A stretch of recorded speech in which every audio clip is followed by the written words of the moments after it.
your hosts for the day. A quick, brief explanation of what the YFS Eagles Lounge is. The YFS Eagles Lounge is a Shark Tank-like experience where young entrepreneurs will come up here and pitch their ideas to the Eagles that you see in front of you, better known as the judges. They will then receive feedback on their pitches, and then later we will open it up to the audience, and you can raise any concerns that you have about the pitches. Well, without further ado, let's introduce to you who's sitting in front of you. So our first Eagle up here today is Miss Shanaz Bonadurer. She's the founder of Youth Compass. She's an entrepreneur, and she empowers youth and teenagers in personal development, academic excellence, and career success.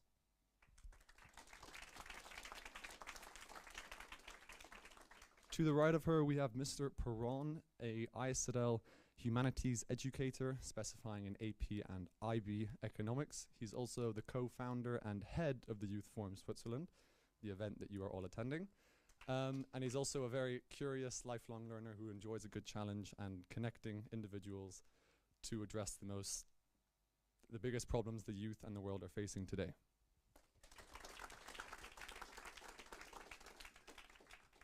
Thirdly, we would like to welcome Mr. Tom Mulders. Tom is a seasoned business executive and entrepreneur with a track record of incubating and scaling successful products and businesses. As product strategy lead for Google Travel, he played a critical part in the creation of a product portfolio that served billions of users and generated billions of dollars in revenue. As an entrepreneur, he has created many ventures. The two of the most recent ones involved in the development of a ski resort in the Alps and the introduction of a health drink in the Netherlands.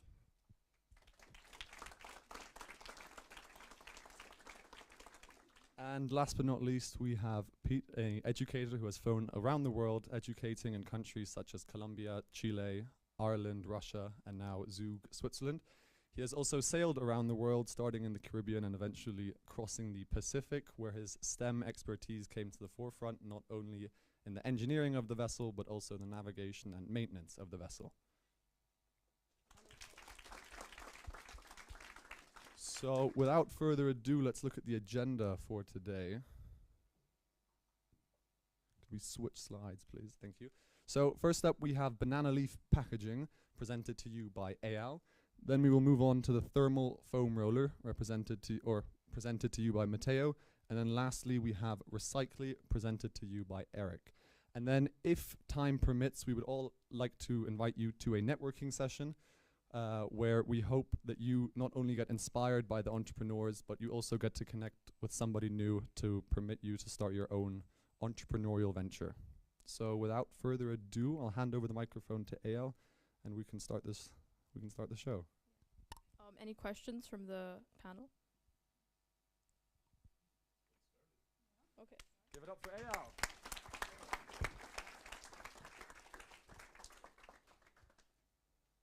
Good morning, everyone. Before I showcase you all my product, I would like to show you a few numbers and the significance behind these numbers. So as you can see here, this number, 12,710, this represents the amount of tons of plastic waste that is generated in Ghana in one day. This next number, 3.88 billion, is the amount of tons of plastic waste that is generated in Ghana in 1 year. This was conducted in 2020.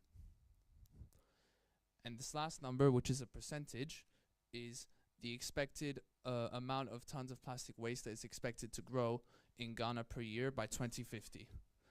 What I'm about to showcase to you today is a potential solution to reduce these absurd numbers.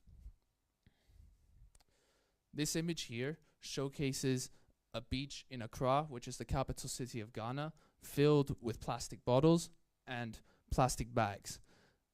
I got the opportunity, luckily enough, in 2024 to go on the Ghana trip with IZL as part of the Personal Development Week program. We went to a small village named Kokorbite, which is about an hour from Accra, and I managed to see some of these images in person, and I was truly shocked. I really couldn't believe what I was seeing when I was at these beaches, and I saw these insane amount of plastic. And I tried to think to myself, what's a potential solution that we could bring to reduce this problem? That's when I started to work with Kokobite Children's Center. During our trip to Ghana, we worked with Kokobite Children's Center, working on their various sustainability projects, which they are producing along with their school, which they run to give kids within the village an education when they are usually unable to afford it. And over the last year or so, I've been helping KCC with their packaging and newsletter services. Now, what I'm about to show you is my potential solution to help reduce this absurd amount of plastic waste that we see in Ghana, but not just in Ghana, also in many parts of the world where it's a huge problem. The solution is banana leaf packaging. What I'm about to show you are potential designs of how the banana leaves can package various vegetables and fruits.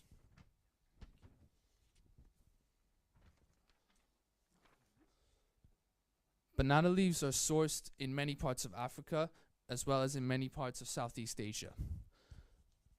The main characteristics that banana leaves share along with plastic are durability. This material is very wide and very thick, so when these packages are being taken by people on motorcycles or people on cars in Ghana, these materials will be very durable and can package these different fruits and vegetables very securely. One thing I noticed when I was in Ghana was that the roads, particularly in the small villages, were very, very bumpy, and they weren't very smooth like the roads we have here in Switzerland. So the packages could have been easily damaged. And that's also one of the reasons why we see a lot of plastic waste, because plastic is also a very durable material that can hold these fruits and vegetables very securely. The main differentiating factor with banana leaves is the sustainability. It's fully biodegradable and it's readily available in places that are very tropical, like in Ghana and in other parts of Africa. And another characteristic that is really important for this material, as you could have seen through the images and this image displayed on screen, is the versatility. This material can package fruits and vegetables in many different ways. For example, here we have more of a box package, and here we have a different style of packaging that's highly used mainly for lettuce. So it can fit different packaging needs for different fruits and vegetables depending on what they need.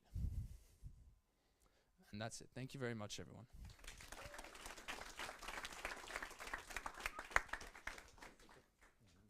We would now like to hear from the judges and their opinions on banana leaf packaging. We go random.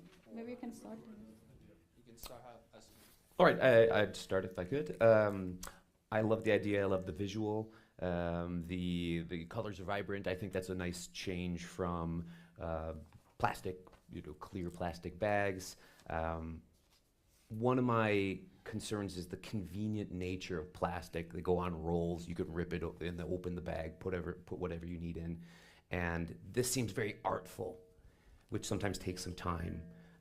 Have you thought about how you could make that problem a benefit for this?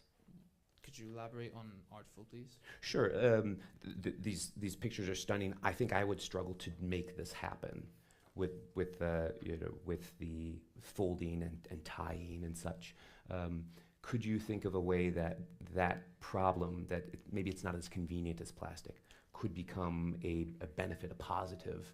What could you do to, or what could you do to bring that to become something positive for this? Well, banana leaves themselves, they are quite foldable.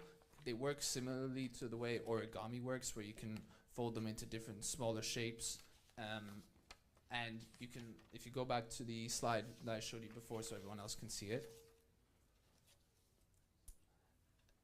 the banana leaves themselves are very thick and very wide, as I mentioned. So you can fold them into different smaller shapes like we see here, and you can simply attach it, maybe not with this material, but even with string to keep it secure and have obviously the lid go over it. So like I said before during the presentation, it's very versatile, and it can you can make different packages that suit different fruits and vegetables. For example, here we can see the tomatoes are very securely stored here the lettuce is packaged in a way, and the banana leaf is designed to package that lettuce specifically and securely. I like it. I like it. I was thinking perhaps that limitation could be an asset. Maybe you could build into this an industry of people that are learning to be, to turn this into an art form where you're building packages and getting paid for that, and then bringing the packages to people who are using this. So maybe it can be a double benefit. Perfect. Thank you. I really like the idea. It's really addressing a massive issue. The plastic waste in countries like that, it's like, by the way, in many countries, is insane. And replacing it with something that is biodegradable, that comes from nature, I think is super smart. So I really like it. The moment you go into the practicalities, you're like, you have these big leaves. Do you envision that they get pre-folded into something, or do the shopkeepers themselves do that? I'd imagine that they would get pre-folded, because the company that we worked for, they are growing these banana leaves within their sustainability machines that they are making. And I'd imagine that when they're selling these different fruits and vegetables that they're growing, that they would package those produce themselves in ways that can benefit that particular produce. Yeah, Because the reason also why I'm asking is, like, if you think of scaling, Mhm. if you have like one little factory line that actually pre-builds these, it doesn't scale. But if you have the big banana leaf, and maybe you make some lines on it, and an instruction, and then you ship them out like to any store in Ghana, that could scale a lot faster. for sure. It's just something to think about. Okay. Yeah, thanks. It's a great concept. I've actually been on that trip 3 times, and I've seen firsthand kind of the waste. And I think the locally sourced elements of the banana leaves are like, it's a no-brainer. Yeah, I think the impact it could have on the community is significant, because it is locally sourced, and I think it's always any of these initiatives would be, just getting the first people to implement it, I think would lead to kind of bigger change. I don't know, in terms of my questions, it would be more of what other things could you use the packaging for besides fruits and vegetables? Or I mean, I'm using fruits and vegetables as the primary example because that is what KCC is primarily producing. But who knows what else it can package? It's such a versatile material compared to plastic, which is also pretty versatile, but it's got a lot of potential, so it can probably package other small things, and depending on how much you use, you can make bigger packages. Yeah, thank you so much. So the idea is really great, because I think every one of us, we need to really take actions for our environment. What I loved was you were showing with number and research. Those were really nice. I also like that you showed the urgency. It's really urgent. We need to take action now. It's not something good to do, it's a must to do. The visuals were really great, especially the pictures. I really like it. I also love that how you came up with the idea, because you explained that you went there, you saw it in person. So this is something, if I were an investor, I was like, okay, it matters to him. But what I would love also to do, maybe a slide or so also about you yourself, because if I were an investor, I'm not just investing in an idea, I'm also investing in you. And I'm sure every one of us here, we have something unique and special about us, and I would love to see even that you come up a bit about yourself. This is who I am, this is what I want to do, and then I'm like, okay, I can invest in this person, because I'm sure he can bring the idea into life. I think that was something I would love to see, but just a question for me out of curiosity. Do you know that if there are some competitor out there, or if they do this in different way? I don't know. I think I've seen other people trying to attempt this sort of style of packaging, but there isn't what I would call like a big primary market. You know, there's in the country, there's other markets. There's a big market for like marketing services, especially in the capital city of Accra. But in terms of packaging fruits and vegetables in this specific way, I still don't know, because when I went there, they were still using plastic packaging. So it's possible that they're still using it today. Okay, yeah, then it would be nice also to mention these unique things that, yeah, you already seen. This is really unique. But all in all, yeah, thank you so much. It was really beautiful idea. Thank you. Can I take the papers back? IP, yes. I need to, yeah, thank you. One question at the back.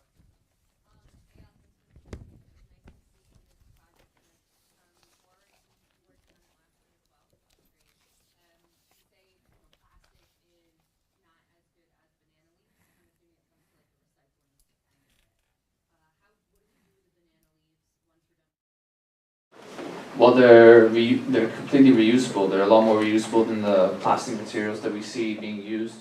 And also a big problem that I forgot to mention in the presentation was that Ghana doesn't have the infrastructure to try and recycle all of these materials. They don't have a proper recycling center, and they can't dispose them correctly. Like we have here in Switzerland, we have many recycling centers that can deal with these sort of problems, and that's why we probably see the streets that are here that are a little bit cleaner, and overall it's cleaner in general. Yeah. Okay, well, thank you.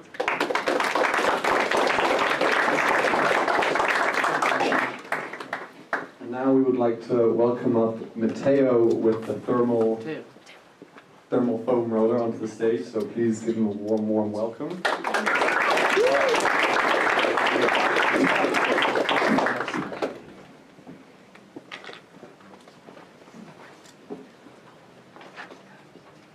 Hello everyone. Hello.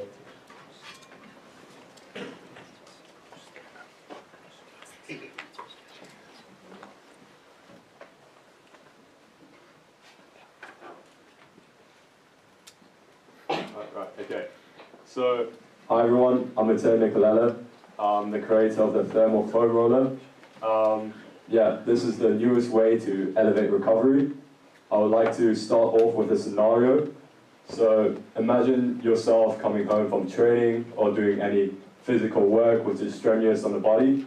Your muscles sore, body's in fatigue, and you need a way to help your body recover for the next day, thinking to yourself, how am I going to do this again tomorrow? So I'm a varsity footballer and club footballer. I've been playing football basically my whole life. And I've asked myself this question many times in the past, trying to find the right recovery tools to help me in my situation. So I'd like you to ask yourself what you would typically do if you found yourself in this situation. What tools or medical equipment would you go for? And yeah, just have a think about that. So some of you may have said that you would have gone around maybe using a foam roller or massage gun or an ice pack. There's many different recovery tools you can use, but the problem is lots of them stimulate single activities alone. What I'm trying to do is I'm trying to find a solution to something that can simultaneously help solve your issues and just overall give you a better recovery, boost performance, and help you as an athlete. Yeah, so in the sports world, recovery is a necessary tool for many athletes. They prioritize it. It's important to their performance. It allows you to be able to come back the next day fully fit and strong to give it your all.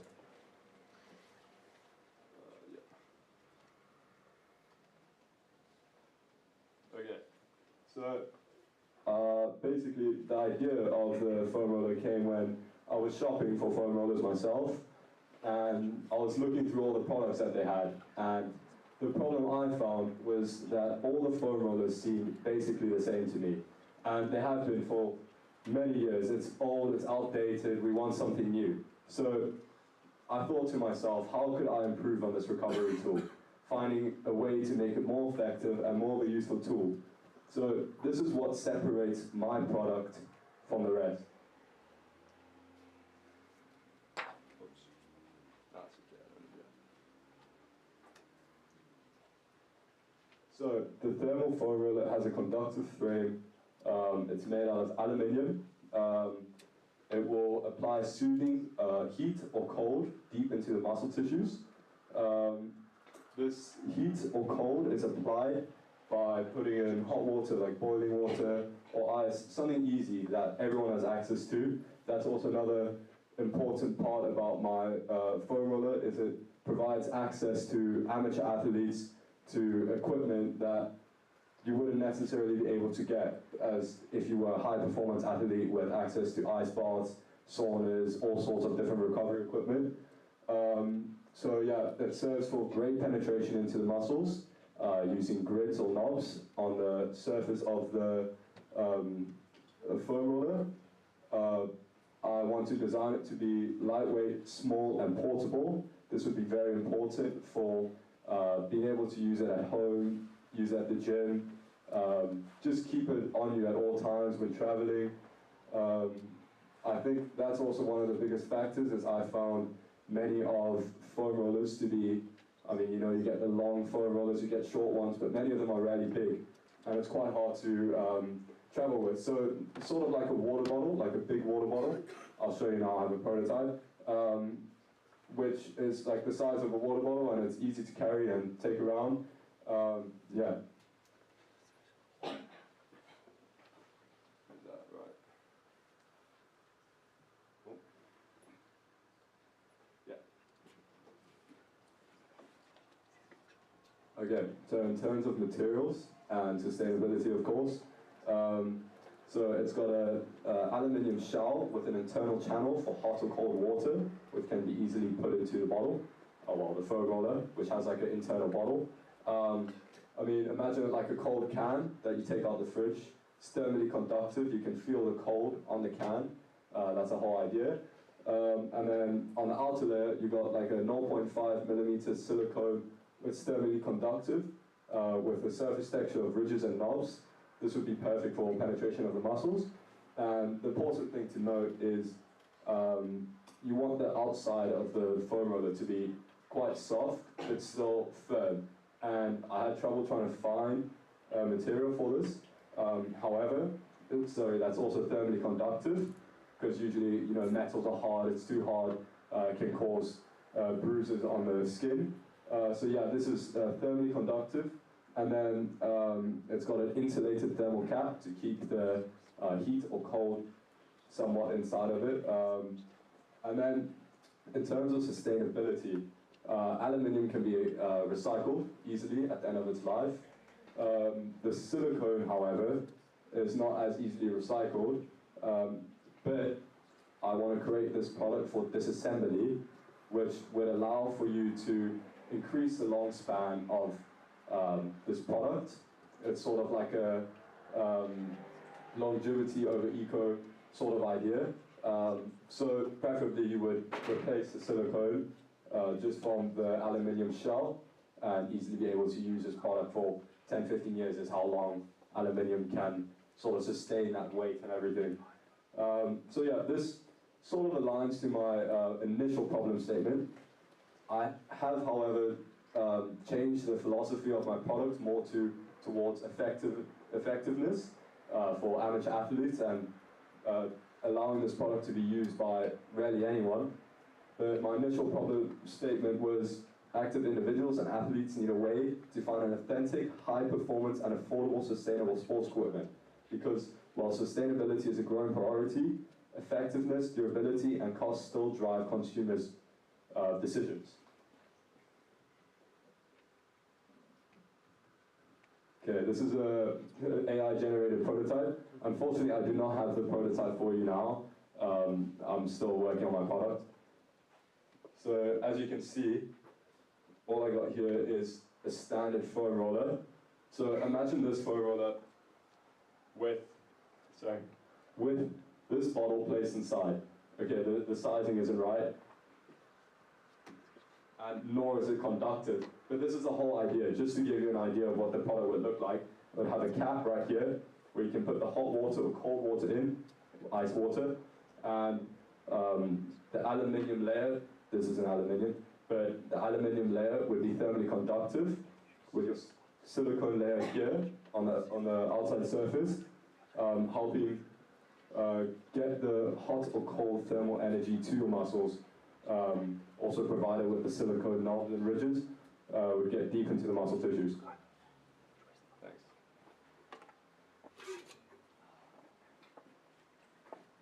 Okay, and then in terms of pricing and profits, so talking in small bulk, how many small business starts,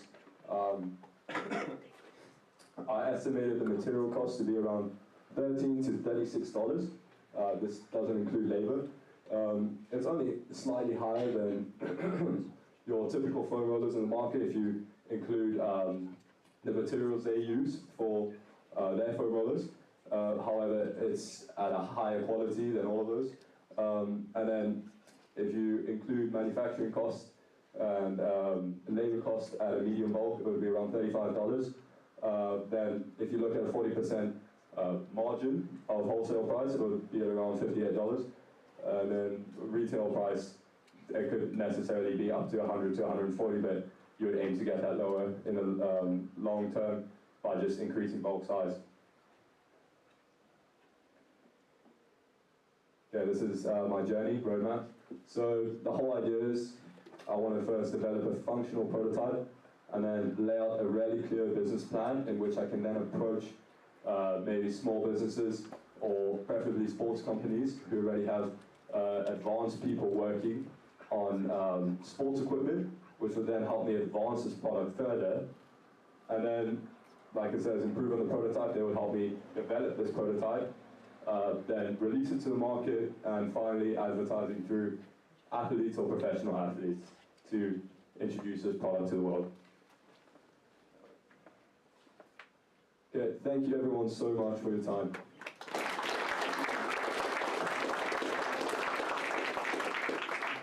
Thank you, Matteo. Since we did run a bit over time, we are going to have to keep the judges' recommendations, suggestions, etc. a bit brief. So, if you would like to start. Sure, I love the idea. I can see it being very useful. I suggest maybe considering other demographics that might be interested in this as well, aside from just sports enthusiasts. I think you could aim for other people if you find the right niche. Definitely, I agree. If you go back to the price thing, so first of all, super cool. It's an innovation in something that is already out there, and combining heat with the foam roller, super smart. So very well done. Practical question: if you fill something up with hot water to the right temperature that you don't burn yourself, and you start rolling, how long can you roll before the temperature is gone? Well, I'll have to look at the conductivity of aluminium and how quick that thermal energy is released. Then again, you would have to have access to hot and cold water, which I know we can take for granted. But yeah, that's basically one of the concerns with the product. However, with a good team and experts, I think I'd be able to develop this product so that it would be functional and useful, especially a guideline on how hot the water should be. Yeah, I also love the idea. I'm a big fan of the foam rollers. Like you, I don't find ones that I actually like to use. So that idea of making it a cold option or a hot option is definitely something I would definitely buy. As you get old like me, you need to kind of roll out and stretch out all your muscles. Yeah, the only kind of question I would have is kind of that price point. I think when you're getting into the hundreds, people would expect something like super high level, like professional level. If your target market is amateurs, maybe looking at if you scale it properly, maybe you can get it down to like 60 or something. I would pay 60 for something like that. I don't think I'd pay 125. But maybe in dollars. Yeah, no, yeah, that's exactly. But yeah, I think it is the next. It is probably the next wave of these rollers, because people want something beyond just like a hard. It was a really great idea. I always love stories, so I like that you came with the stories, and you made it personal. It's really important to you. You yourself went through this, so this is really important. I love the differentiation part, that's how you studied also other competitors and what makes you unique. I think that was really good. I like to see that. Also about the product was a really good explanation, especially that you even came with that it's eco-friendly. This is also really important. What I also liked here, I could see who are your ideal customers. Maybe as you saw the niche, somehow you had focused niche. It was, as I think you said, is in the beginning maybe you focus on a specific demographic, but later on, of course, you can expand. It was really nice. I like the idea. Just again, as I said before, a bit of explanation also about you, maybe just one slide short that who you are and how you came with this idea. But just out of curiosity, what is the most exciting part of this idea for you? Well, for me, I was thinking about something, like you said, personal, something that I would be able to use to fulfill one of my needs or requirements.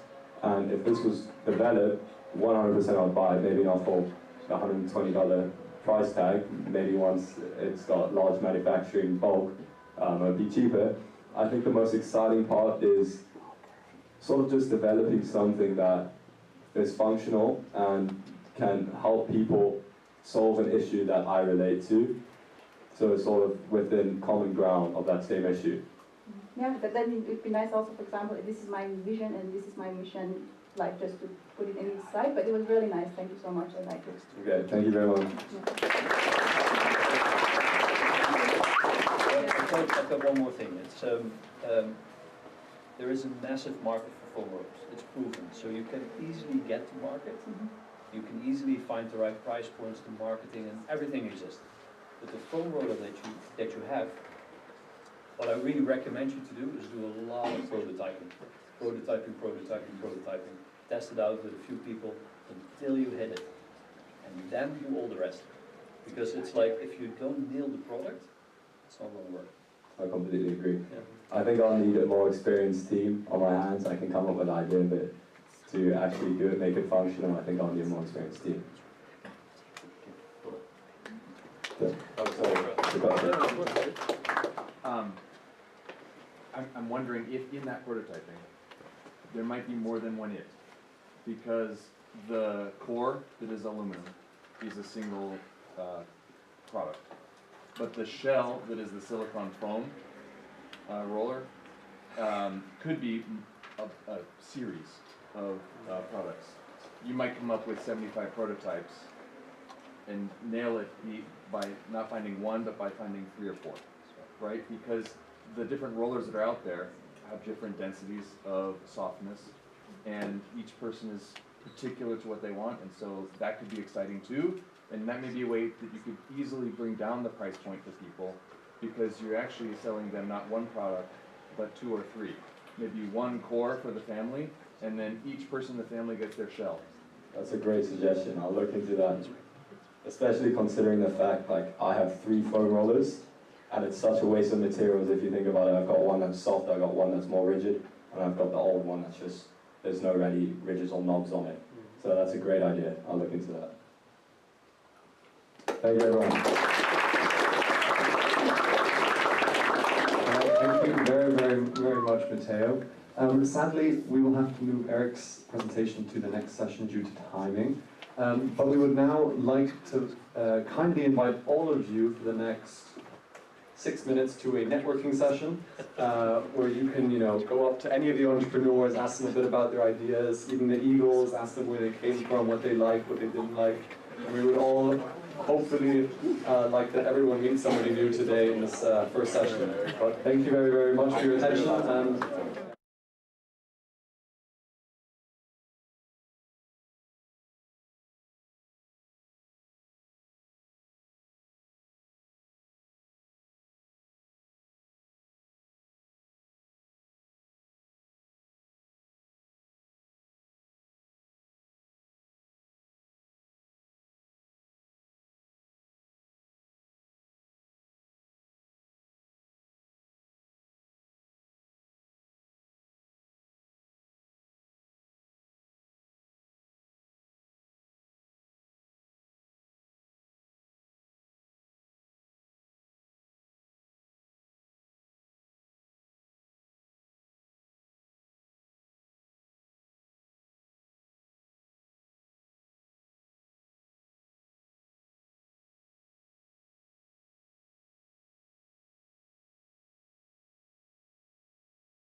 Good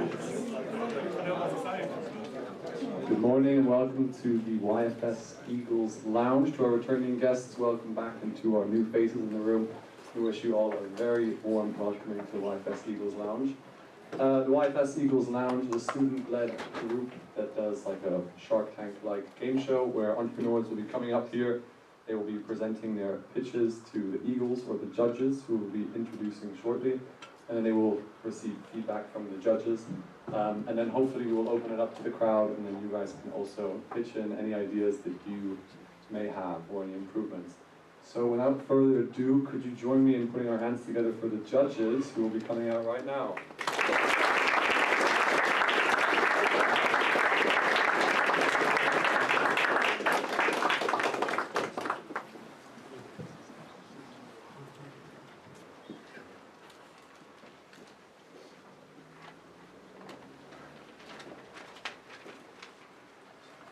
Good afternoon, everyone.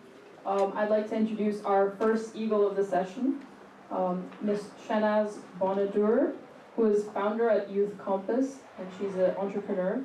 She has been empowering youth and teenagers in personal development, academic excellence, and career success. Round of applause for Ms. Bonadur.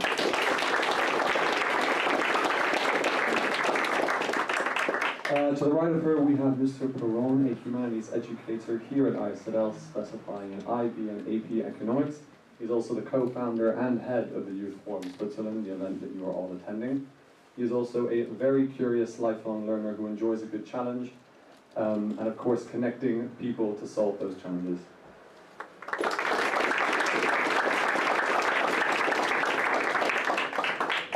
Thirdly, I'm happy to welcome Mr. Tom Mulders. Tom is a seasoned business executive and entrepreneur with a track record of incubating and scaling successful products and businesses. As product strategy lead for Google Travel, he played a critical part in the creation of a product portfolio that served billions of users and generated billions of dollars in revenue. As an entrepreneur, Tom has created many ventures. The two of the most recent ones that Tom was involved in is the development of a ski resort in the Alps and the introduction of a health drink in the Netherlands. Round of applause for Tom.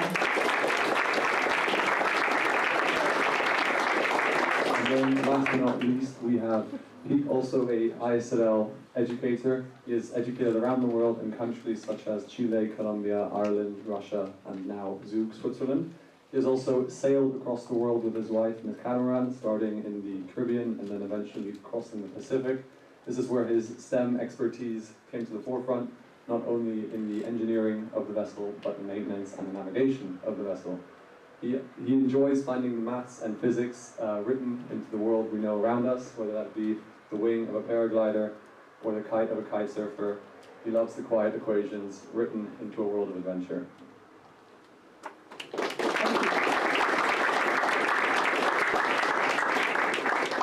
Before we begin, are there any questions from the Eagles? Okay. I would like to welcome our first pitch of the session, which is Sam Altavini presenting an app for financial literacy and for remote communities. And next on the agenda, we will have Emily, who presents her marketing agency. And thirdly, we'll have Eric, who presents a recycling app, innovatively. And potentially we might, if time permits, have two surprise pitches at the end. Yeah. So 2 spontaneous pitches could be coming if time allows. And then of course, we might also open up some time for networking. And of course the award ceremony. And the award ceremony, where the Eagles will choose a winner from the pitches that they've seen today. And yeah, they'll decide which pitch they thought ultimately wins the Eagles Launch 2026. So without further ado, let's welcome Sam onto the stage.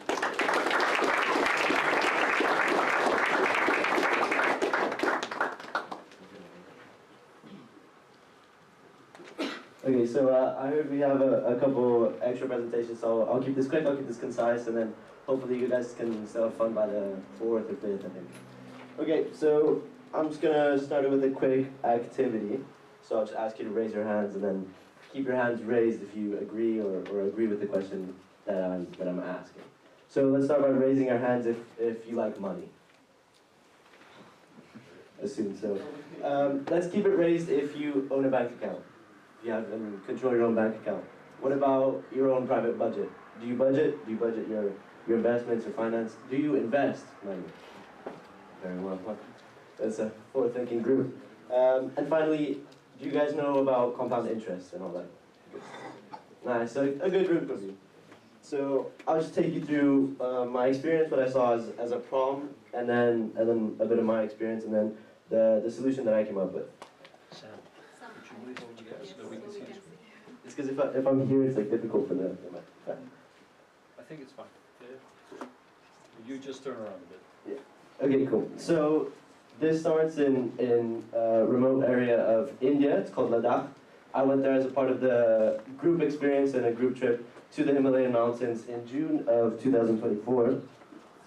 And so we went and we visited this remote village. Ladakh is actually more of the central part of Leh, but we went to...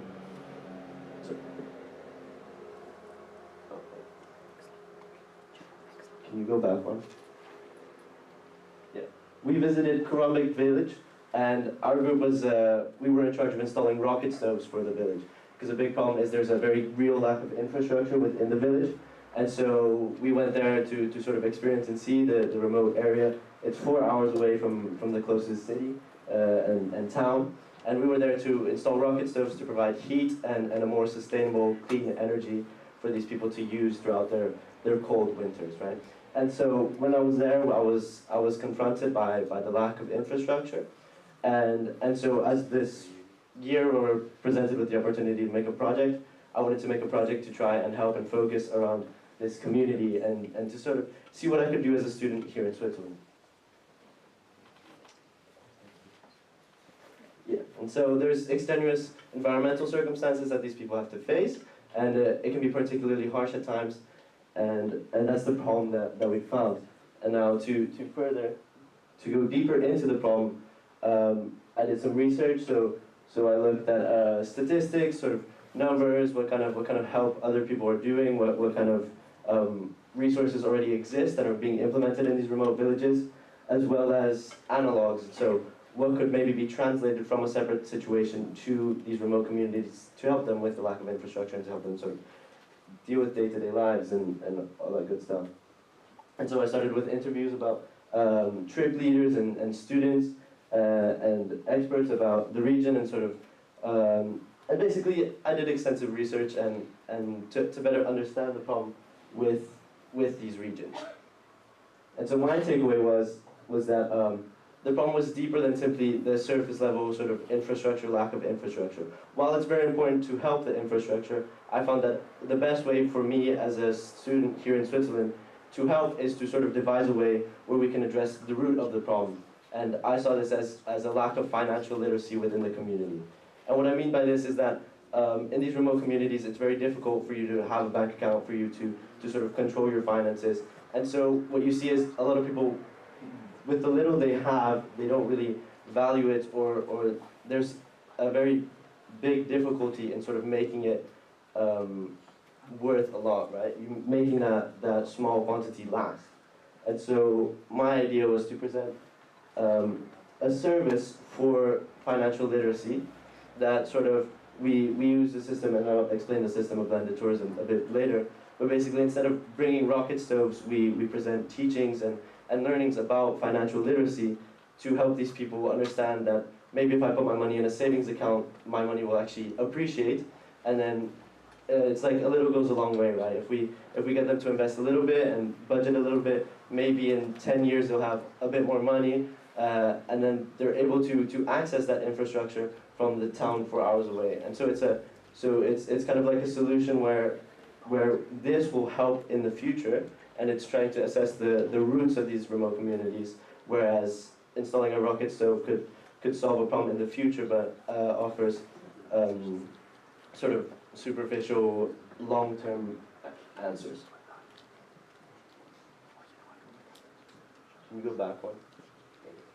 Cool. And so the way we do this is through blended tourism. So basically what I'm offering is the service, it's a guide, and what we do is we get these adventure tourists who want to visit the village, and instead of them going and installing rocket stoves, what they'll actually do is they'll spend an hour, 2 hours teaching the villagers about bank accounts, about investment spending, about compound interest. And hopefully what we can get from this is we can achieve a newer understanding of finances, and then they can get, sorry, I'm a bit out of time. But basically what the point is that we're trying to make a long-term effort with sort of a bit of small-term teaching, and basically it's a service that we're providing to create skills so that they can be successful in the future. And yeah, so what we're creating is this pamphlet. It can be made out of recyclable and resourceful materials such as recycled paper or even seed paper. So once they're done with it, they can plant it and possibly grow like plants and trees, or just recycle it. Recycled paper is very renewable. And yeah, it's the first step in the service. This prototype is very much a mock-up, but that's the idea.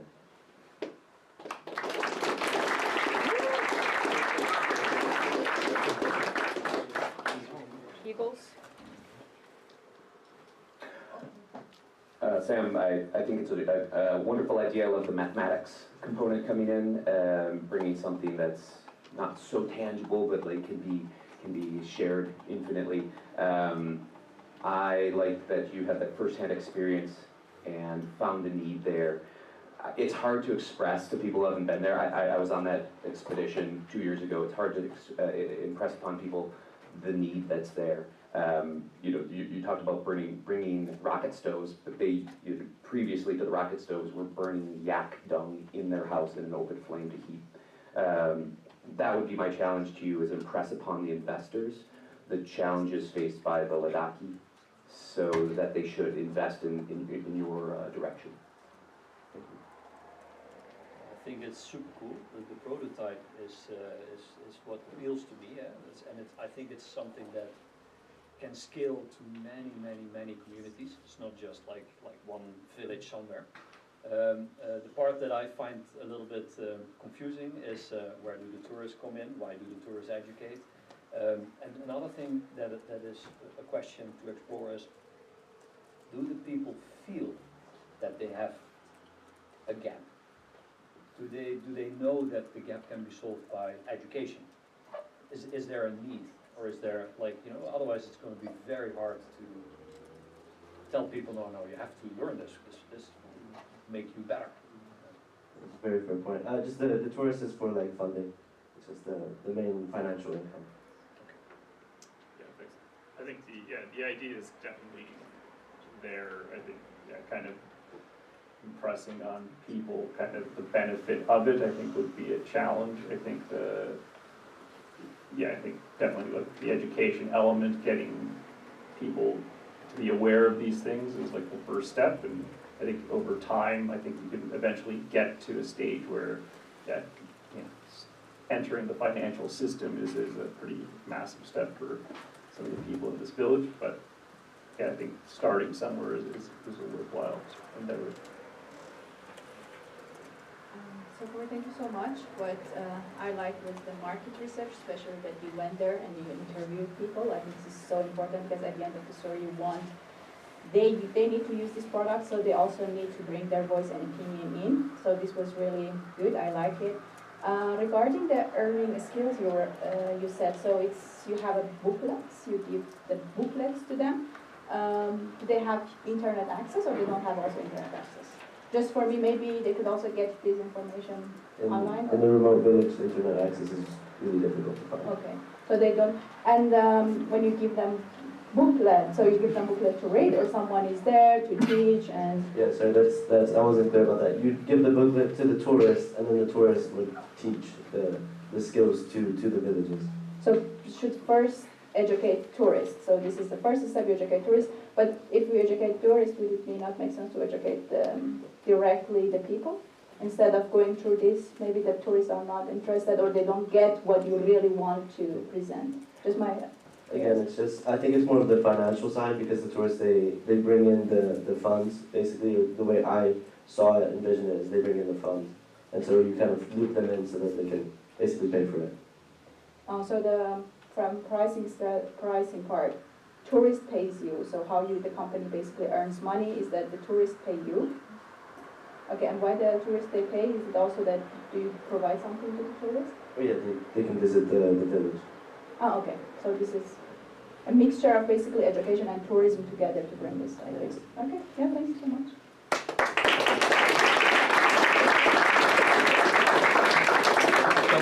One more question or comment. Have you looked at entities that provide microcredits?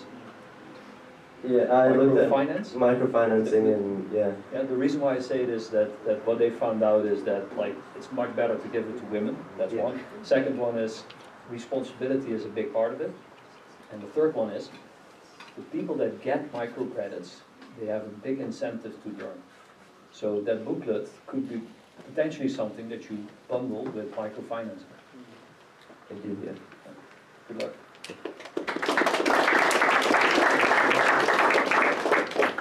Thank you very much, Sam, for that excellent pitch. Next up, we would like to welcome Emily into the lounge. Okay, hello everyone. Welcome to my presentation. Swiss to World. So an agency that helps small Swiss businesses grow internationally, powered by students. My name is Emily, I'm 18 years old and I come from Finland. I speak 7 languages and I'm currently an 11th grade AP student at ISL. At the meantime, I'm also doing social media influencing. So I'll just go ahead and start with the problem straight away, which is that small Swiss businesses face a global challenge, which is that they have high quality products, strong local reputation, but they also have limited international reach, which means that they don't have enough social media which helps them grow internationally, or like advertisement on social media. And at the same time, students study media, business, mathematics in school, but rarely apply these skills into real companies. And so therefore, education and real economy are disconnected.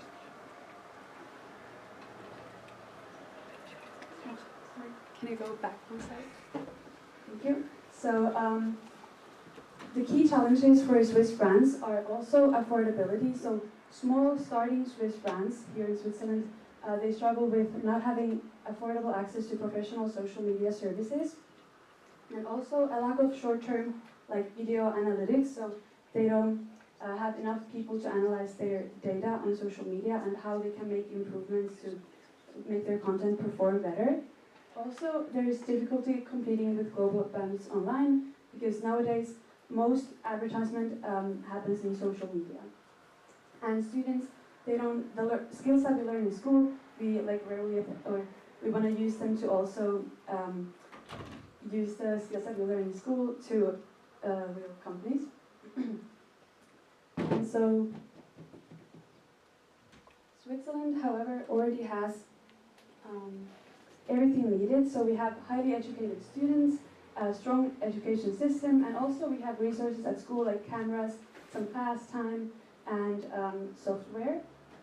And also SMEs, which stands for small or medium-sized enterprises, increasingly depend on like short-form video for growth.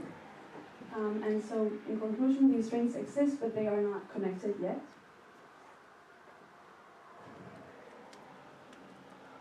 Yeah. So the solution would be a social media agency that helps small Swiss businesses grow internationally, powered by students. And so basically what we would do is produce advertisement videos and other content on their platforms. And so we would also manage and optimize social media growth. So for example, math statistics students would take a look at their analytics and graphs and everything, and therefore like do data-driven improvements. And yeah, of course we would analyze the performance and improve the results, and also give the engagement and niche. Once we find out what kind of like gender, location, and age group we are collecting with the videos that we produce, we will also show the reports to the clients. And so this would power is school camera teams. So for example, here in ISL we have BTech students, and we have high quality cameras, which we would use for the videos.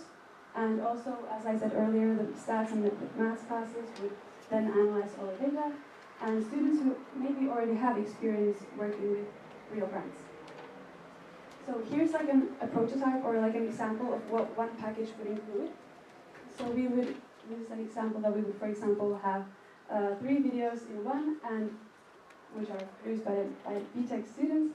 And we would also, in case the brand would want us to connect with influencers or celebrities, so the brand would need more people to do advertisement videos, so which would be in their niche. And we would take that in our hands, and we would find the kind of influencers and celebrities who would be similar to the brand's vibe. And also, we would, of course, report the performance to the clients. And so all of this would be $4,500 a month, plus additional fees in case they would like us to connect with influencers or celebrities, so we could pay them. And so I'm now going to explain how we will analyze data. So here's an example screenshot of my personal TikTok profile, like a video. And here we can see the gender, age, which for me was 18 to 24 by over 50%. And also we can see the top 10 locations. And here on the right side, I filtered it through 365 days. So we can see that, for example, my business profile reached 261 million people, and 5 million people of the people who watched the videos also clicked on my profile and possibly on the links. For example, I did advertisements to other brands as well. And so we can also see, for example, the peaks and lowest moments, and of course the traffic source. And so yeah, the math statistics classes would use these analytics to then make further improvements in the videos. So basically how this would work is that we would first contact brands, and also if our agency grows, they possibly could reach out to us first, and they would send us a brief, so what kind of story they have about their brand and the guidelines that they would want us to use. And yeah, we would then film the videos, make analytics and data-driven improvements, and also the oversight from our agency is that we also plan to do strategy, so what kind of content, when and how often we will post and where it's produced, and give the professional results for clients. So now step by step, how this will happen, how the company generates income, is first we negotiate the price. So that was just an example earlier that I showed about the package, was 4,500 francs a month. And that would, for example, this kind of package would include 3 videos with high quality cameras. And so then we would also do advertising management. So in case a brand would want us to use influencer celebrities to advertise as well, we would then take that in our hands and start campaigns and report the performance. So maybe we will also find out what the brand, what the niche is, what age group there is most interested in the products, and then make more similar kind of content to that age group once we've found out. And then most importantly at the end, ROI, which stands for return of investment. So if they've invested 4,500 francs a month, they will then see how many, for example, people have clicked the links and purchased the products. So yeah, and then they can decide whether they want to continue or not. And so why is our agency different is that traditional agencies often are more expensive and outsourced. And by outsourced, I mean that they often don't take everything in their hands. They give it to a third party, which will then analyze data film, so they would have all the information at their own. And so they also don't have full focus on social media. So often people are a little bit older who work there, and especially if the brand would want to sell products for Gen Z, they wouldn't really know what kind of content to do on social media and what would resonate with the audience. And so our agency, on the other hand, would be more affordable, local and student-driven, and we would also have business and education combined. And also it would be authentic Swiss storytelling, as we all ISO students live in Switzerland, and we would have, for example, the resources to go film content in the mountains or something that the brand would suit the brand's vibe. And so the social impact would be that students get real-world experience, and also it would prepare us for future careers. And for Switzerland, we would grow their export. So we wouldn't just grow the brands here in Switzerland, but our main goal is to bring them to other countries as well, of course. And then impacts, what we measure is especially the return of investment. And so now to make this happen, the steps that I'm going to make is the first, thing, I'm gonna establish a website and hopefully also an app after that. Then I will first start to contact local, like starting Swiss brands, and also hopefully if our agency grows, brands would like starting Swiss brands would reach out to us. And so then once we've received some experience with working with them, we would then partner with other schools and students as well. And then our main goal, of course, is to grow internationally. So Swiss to World, connect Swiss talent with Swiss businesses and takes them global. Thank you.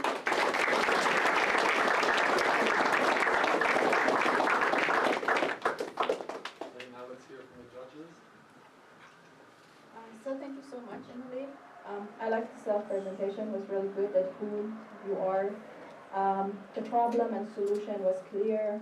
One question I had regarding the price, how did you come up with the price? Is it compared to competitor or? Yeah, so I personally am signed with an agency in Los Angeles, and before that I was looking at brands, like agencies in Switzerland, but because most of them, well, I looked at the price and they're usually, if they advertise like small businesses, I do different, I do like social media, but I still took a look at their price, and it's usually 5,000 to 20,000 a month. So then I thought, because we're students and like starting, it would be like a little lower than what their starting point is. And actually, regarding the students, I also had this question. So you said that it's led by students. Yeah. So, and the students who are here. So let's say, then it changes, no? So the people that now are in this project, and they go to university, and then new people come into your company, or how this works with the team? Yes, or I would, for example, we would have a brand with 2 people working in stats and statistics, so we would like look at the graphs and everything, and then for example 2 people filming, content planning, editing, posting in BTech, and then 1 or 2 people like doing the stuff that I do, so send all the emails and everything. And so what I thought is that first I still have 1 more year left here, so we would work now for 2 years, and then depending the people who go then to university, they can decide whether they want to continue, or I'll take new people, possibly also from other schools if there are people maybe who have experience working with real brands. So, yeah, thank you so much. I also like your future plan and information. All the best. Good luck. Thank you. Thank you. Yeah, I think there's a lot of potential there. I guess basically like you are the brand in many ways, but in terms of like not only thinking international, but thinking on a local or even regional market in Switzerland. I know a lot of the local shops and things don't have a social media presence. Getting young faces and young people interested in a lot of the local things, I think would definitely, I think there's a market for it. I think there's plenty of options you can kind of look at. I love the idea of the students kind of doing the work, and you sell it as a kind of student-driven, obviously a lot of old people like me they wouldn't know even where to start in terms of reaching people, so having somebody lead them would be a huge service to them. Thank you. First of all, great presentation. Like from beginning to end, you have everything in there. Everything is thought out. It's the difference that I see with other presentations is some of them they have like an innovation or a solution, and you bring you're a businesswoman. It's like you take the ingredients that are there, you combine it, and you say like, look, I want to start an agency. Where do I have access to? Lots of students. Smart kids that like computers, like analysis, like creating stuff. So that's one. That's a resource that is affordable in the Swiss market compared to people that are 30 plus that are very expensive. And then the second thing is you organize that and you start an agency. And the agency can grow over time. So the first thing I wrote down is like, it's the same short point. The students, they will be gone in a year or 2. And then you have to keep recruiting. Or you grow with the people that stay with you and you grow an agency. So, good luck. Thank you. Yes, Emily, I liked the presentation. I like that you have this brings in like the pulse of the youth in marketing and social media. I like that you brought in at the beginning, you talked about your language abilities, harnessing the language abilities of the students. You speak so many languages, have connections to so many markets. I think that's often overlooked. And also, I really love that you highlighted the mathematics application in this as a math teacher. I think that would be, it's always wonderful when we can see application in the classroom. Thank you. Thank you very much. Yeah. Mention something because I think You are targeting every company basically in every different areas. Maybe from, for example, the beginning, if you let's say target companies that work with youth, this would be even way better because they're like, wow, they are youth, they are teenagers. You say, look, if you want to advertise, we are youth, we are teenagers, we know how to connect. Bring us in, and then I would be like, wow, that's really good because other agencies, there are, for example, people in older ages, they do this, but if you are working, for example, with youth, you want younger voices in, then this would even makes you like differentiate even you from other agency apart from other points. Just a comment and a recommendation. Yeah, thank you. Thank you.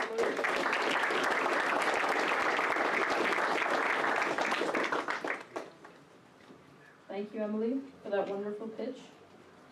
Next up, we have Eric Aberg presenting his recycling app. Ladies and gentlemen, please give Eric a round of applause.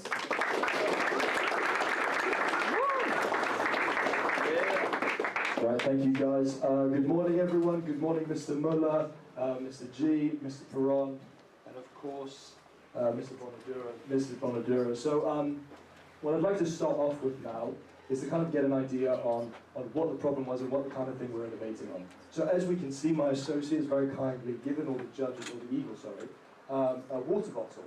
And I'd like the eagles to all take, let's say around 10 seconds, to kind of think about some own individual repurposing that they could do with these water bottles. So I'll give you some time just to think. Any ideas going on? Go ahead. I would tape this to the pillar where I park next to where I park my car, so my kids don't bash the door into the concrete pillar. Clever. Good. Any ideas from? I was thinking more of the like putting the soil in and like growing, like starting a seedling for vegetables and things like that. That's very nice. Yeah. Any ideas, sir? Maybe insulation, fill it with something, put it in the wall. Cool. Very good. Now I think this is exactly what I was looking for. Because what I was looking for is something to touch on the idea that the creativity behind recycling is something that we're missing at the moment. Now, if I'd like to move on to the next slide, please. So in my day-to-day, a problem that I came across was that recycling right now these days is boring. There is no creativity and innovation behind it. Right now, at the moment, we offload our recycling and we move it away as sort of trash. Switzerland, for example, which is the country we're in right now, does very well at sorting out its recycling. About 82 of our recyclable trash does get sorted into recycling. But what this leads us to is a massive gap in the market. About 2/3 of that recycling material that is set towards recycling actually gets recycled. So what we do is we like to forget about our recycling and we move on and we act as though it's just a negligible side piece. It's trash. What we wanted to get to here is we wanted to make recycling, I see, as more dynamic, more innovative, and more hands-on and personal. So I'd like to move on to the next slide, please.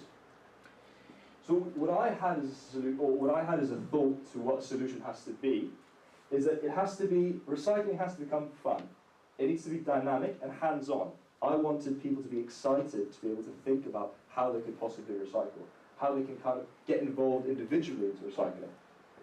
So my solution, as I say here, it had to motivate action and accountability on one's own recycling and waste. I think group, collective, individual behaviour as a collective can initiate a lot of change. I wanted to inspire people to be more hands-on and of course to encourage creativity. So what kind of product right now in the market kind of holds these attributes? And I'd like to move on to the next slide, please. I think Lego. So what we have here is my initiation, my story regarding product research. So what I have right now is I have a product that is obviously very popular, about 220 million Lego sets sold annually. And it had kind of the kind of attributes that I was looking for. It kind of started my direction towards what kind of product I wanted to make.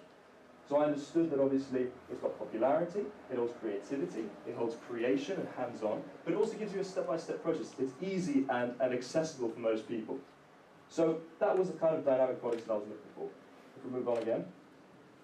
So here we go, we see, and I kind of broke down what the process with using Lego is for each individual, right? So it matched my vision, and then I looked more into the specifics. We've got obviously acquiring the set, which is exciting. So there is an initial attraction, it looks nice, all the way it's packaged. Then we've also got the step-by-step process, which again, as I've said, is accessible to most, but is a sort of instructions, a way to channel one's creativity. We've got the product you create, that's a sort of satisfaction once you're finished, and then there's use out of the product. Now, for most of these Lego products, it's a toy, but it could be a bird feeder, or etc., etc. That's kind of what I was trying to get to. So if we move on, hence the product. So what we've got here is recycling, and if I'd like to kindly ask my associate to switch to the actual product. What I've developed is an AI app that can, based on your prompts and based on pictures that you give it, come up with ideas on how to recycle your plastic water bottles or potentially other recyclable waste. So here we have a picture of the very three water bottles that you guys have in your hands. We're going to upload it, and what we can see is it's already giving some ideas, right? And what this does is it brings back some of the fun, some of the innovation, but makes it very easy and accessible. You don't have to stop and think. It's kind of automated for you, but it begins that creativity and innovation process for yourself. As we can see here, it's got all sorts of ideas on how you can potentially, and a step-by-step process, a lot akin to the Lego building process. But now you get some actual use out of the waste that you've had. So I'd like to ask my associate to switch to the slideshow. Now, obviously, there are some limitations, right? Right now, AI can only go so far. We don't have as much data per se, but we're hoping that with increasing expansion, we can be able to enable that, and I think that should be fairly possible, and obviously that's what the Eagles could potentially help me with. The community is small, the brand is small, the initial attraction, I think what we need is we need people for it to be a known name, you know what I mean? It's a known idea, this idea is known. I think it's fairly easy to spread that, to disseminate that. I think, for example, you could have it in Kita, for example, kids could be using it at schools or kindergarten. You can kind of start implementing it, it's fairly cheap and easily, you know, spread. So yeah, we're hoping you can change that, guys. I'm moving on. So yeah, the next steps. Obviously, it's broadening the brand, the community, making sure that people know what's going on, and I think yeah, what's important is to be aware of the fact that be aware of the fact that this kind of thing exists and this innovation is possible, and that it's important to be able to be hands-on with innovation with recycling. All right. Thank you very much for listening.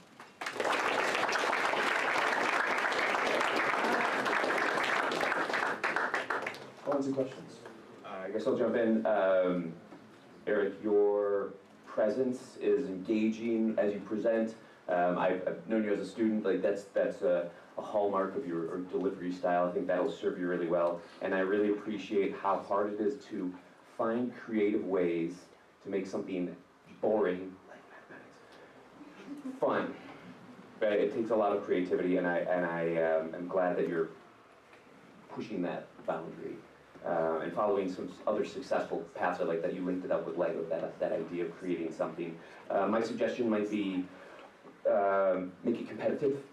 Strava is highly competitive. Everybody can see how you run or bike or whatever. You make the coolest thing, and instead of having a couple of geniuses figure out what you can do with these, maybe you open it up to the user group, and whoever's got the best idea or makes the best bird feeder, you giving them Schoology badges and stuff like that are highly popular. Should be easy to, more than easy to. Yeah. Thank you. Cool. I love the presentation. I love how you engage with everybody and how you got us into thinking what to do with it. I was struggling a bit to find out like what are you trying to solve? Because you started with numbers, like I believe 82% and then 68% and 2/3 recycle and not and this and that. So I was thinking like, he wants to recycle more. We have to do more recycling. But if I understand correctly, what you're saying is the app and the prototype that you built is more for repurposing instead of recycling. So if instead of throwing it away and bringing it into the recycling, whatever, it's like, what can you do with it? I think the idea initially is obviously people stop forgetting about their waste if they hold on to it and try and think of more innovation. And I think that initially already solves the problem, but then I also think it starts to spread kind of an idea and awareness of, well, actually, this is my waste. I do need to deal with it. I need to help kind of create some sort of guidelines on how to deal with it, either to be in a fun, creative way, like my product, or it can even just get people to start to thinking in an aware idea, if that makes sense. Okay. Yeah, I really like the pitch. I think, again, there's an idea there that it could definitely go somewhere. I don't think, for me anyways, I don't think the AI is the selling point. I think it's like everything you can do with recycling and AI. I think that's yeah, you mentioned like in schools for even businesses, offices, like, you know, getting that the idea of not throwing stuff away and actually reusing the stuff that you even have in your office. I think your school would be really interesting. The monetizing part, I don't know how that would come into it. I think like maybe the competition piece. I think what's going to stop someone just from going on AI and kind of doing it themselves. But I think like if you provide the structure and like show people examples of, oh, this is what you can do with PET bottles and other things, I think that's that could lead to something interesting. But yeah, I think it's definitely, you're almost like promoting reusing rather than recycling. You don't actually want it to go into the recycling bin. You want somebody to actually take it and do something else with it before they actually recycle. So I think that has a lot of benefits. Yeah, thank you. Okay, thank you so much. I also agree with other judges. I like the engagement and asking questions. It was really nice, and I liked because you talked about creativity and fun in your business, but you also brought that creativity and fun in your presentation as well. This was really good. I think as an entrepreneur, what I said, three main things is, one thing is your story and your product. The other thing is your customer. Who is the person? So this is so important because, for example, are my customer people, individual people? Are they educational institution who working on, or are they some recycling agency? I think this is so important. That so who are you targeting? Who is my customers? Because at the end, also it's really important that when you know who is your customer, then you can study on your customer, do research, and say, okay, how I make it important for them that they see the willingness to pay. Because you need to bring money inside your company. This is entrepreneur. No matter how great the idea is, if you don't bring money inside the company, it won't last. So you need, and this is so important, also thinking about the pricing, thinking about who am I targeting, and their willingness to pay. These are, one thing I was just thinking about the pricing, is it because you showed us the website. So let's say, for example, I am interested in this and I want to be your customer. So I go on website, I subscribe to that website. Do I pay it monthly, yearly? How that works? It would probably work. Sorry, it would probably work like a subscription, kind of understanding the same way that something like ChatGPT Premium works, or that kind of idea. So just for me, maybe as a recommendation, for example, if you let's say I target educational institution, so I know clear, and then you can say, look, I want to bring that creativity, problem solving, and together for your students. And this is something maybe they are willing to say, okay, but that's okay, if they can bring it into their basically educational system. This is also would be good, that there is fun, it's creative, and it's also good eco-friendly. But all in all, thank you so much. It was really nice, and I enjoyed it. Well, thank you very much.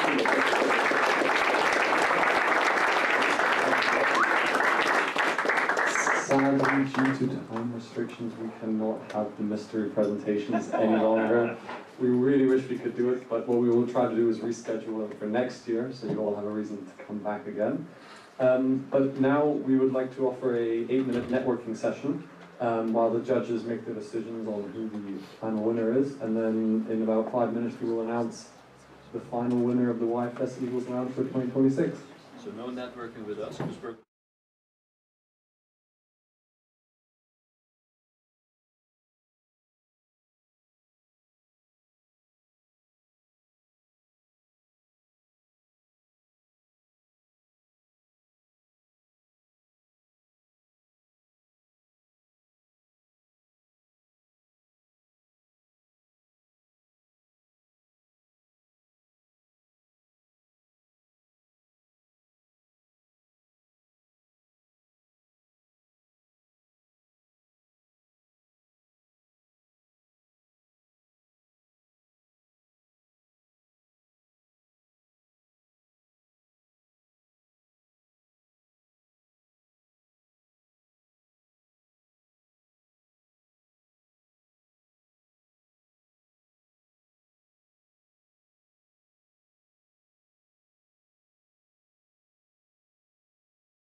There's two of them. Alright, where's Ali? Ali and Maurice. Ali, when you go give this out to them. I want to hear it. We all just had a good idea. Presented by the whole YFS equals lounge. Well, I'm not saying we would like to.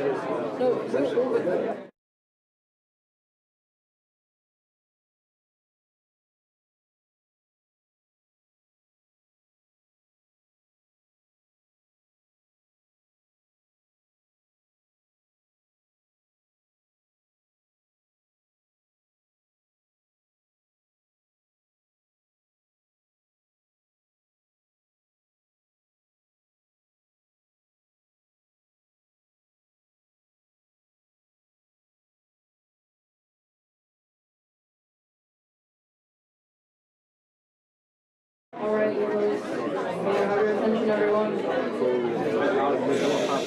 I please have your attention? Can you play the Jaws music? We try to cue the music. So, it appears that our Eagles have spent some time discussing which pitches they enjoyed the most and which pitches they see the most potential in. And our Eagles have reached a decision, finally. Who would like to announce? So I'll do the runner-up.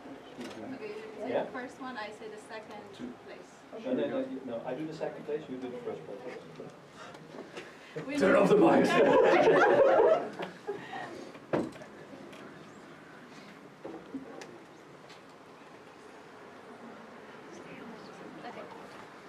Sorry, I guess roll? first, So, before we even get a huge shout out to these guys for running the session. Yes. A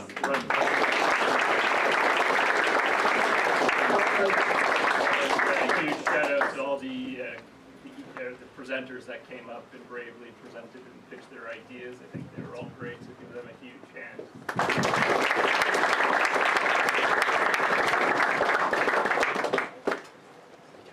So I'll announce the second place, but before that, I just want to say, honestly, you were all winner for us. We were really impressed at such an age. You were all confident coming in front of people you don't know, presenting your ideas. And honestly, it's not about first and second place, what you get out of this competition. You learn how to solve a problem, how to present, how to be confident.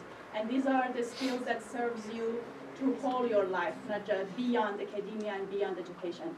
But we had to come up, it was very tough, I think, for all of us. We didn't know, we had to come up with 2 people.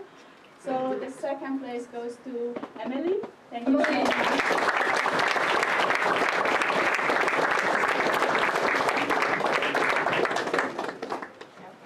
So Emily, thank you so much. We like your presentation. We like that you brought also yourself, your authenticity, and your work in. And we also like that you looked at different aspects, not just the idea, but also how to bring it inside the market, how to make money out of it, your pricing strategies, going to see the competitor. They were really nice, and we wish you all the best for your career and academic. Thank you very much.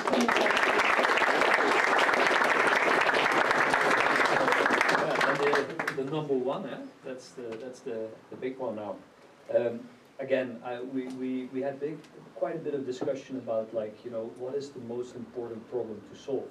And you gave a couple of really good examples of, like, look, cleaning is important, like health is important, the world and recycling and everything. Those are big challenges. And we had a lot of really cool, like, ideas and presentations covering all of those.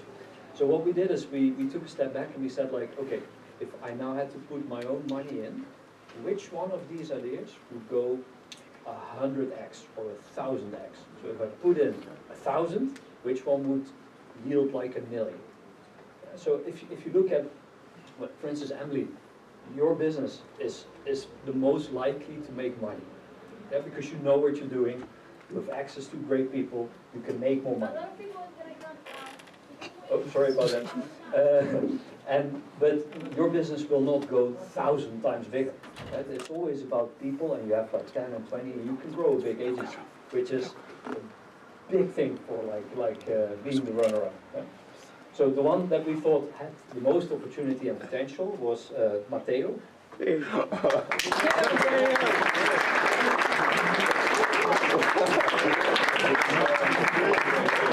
innovative.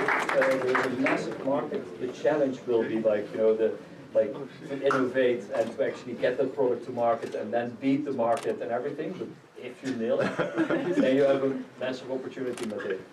And we're here, by the way. Good luck, you won.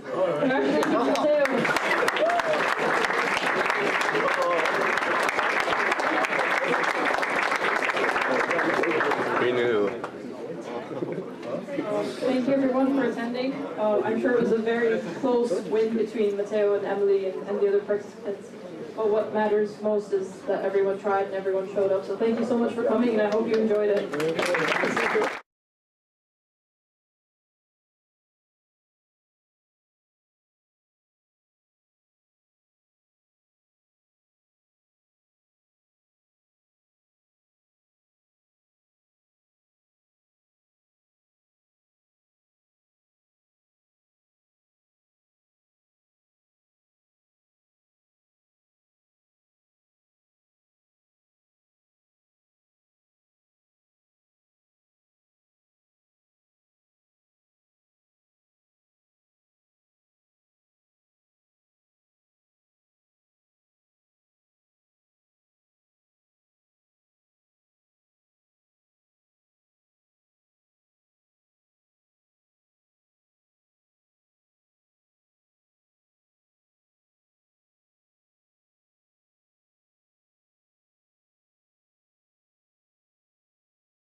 Ladies and gentlemen, the panel will begin in a few minutes, so settle down and turn your phones on silent. Thank you.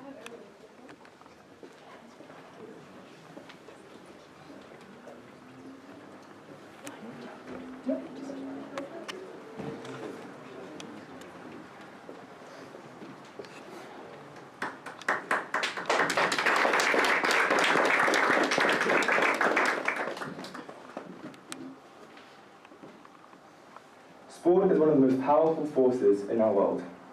It brings billions together, shapes cultures, and inspires action. But behind the excitement of packed stadiums, international tours, and major tournaments lies a question we don't often confront enough. What is the true environmental impact behind the games we love? And how can sport become part of the solution rather than part of the problem? The global sports industry is estimated to generate over 300 million tons of carbon dioxide emissions annually from water-heavy playing surfaces, energy-intensive stadiums, and international team travel, which is somewhat equivalent to the entire emissions of Poland the entire year. A single major international tournament can produce the same carbon footprint as a small city running for an entire year. This panel asks us to rethink how sport interacts with the planet. How can governing bodies and federations reduce environmental impact without compromising performance or accessibility? How do we move from sustainability as a buzzword to sustainability as a system? Hello, my name is Mithil Agarwal and I'm a 12th grade student here at ISL and a member of the YFS series team. I would like to welcome you to the fourth panel, More Than a Game, Sport's Role in a Sustainable Future. Joining me today are two speakers working directly at the intersection of sport, sustainability and innovation.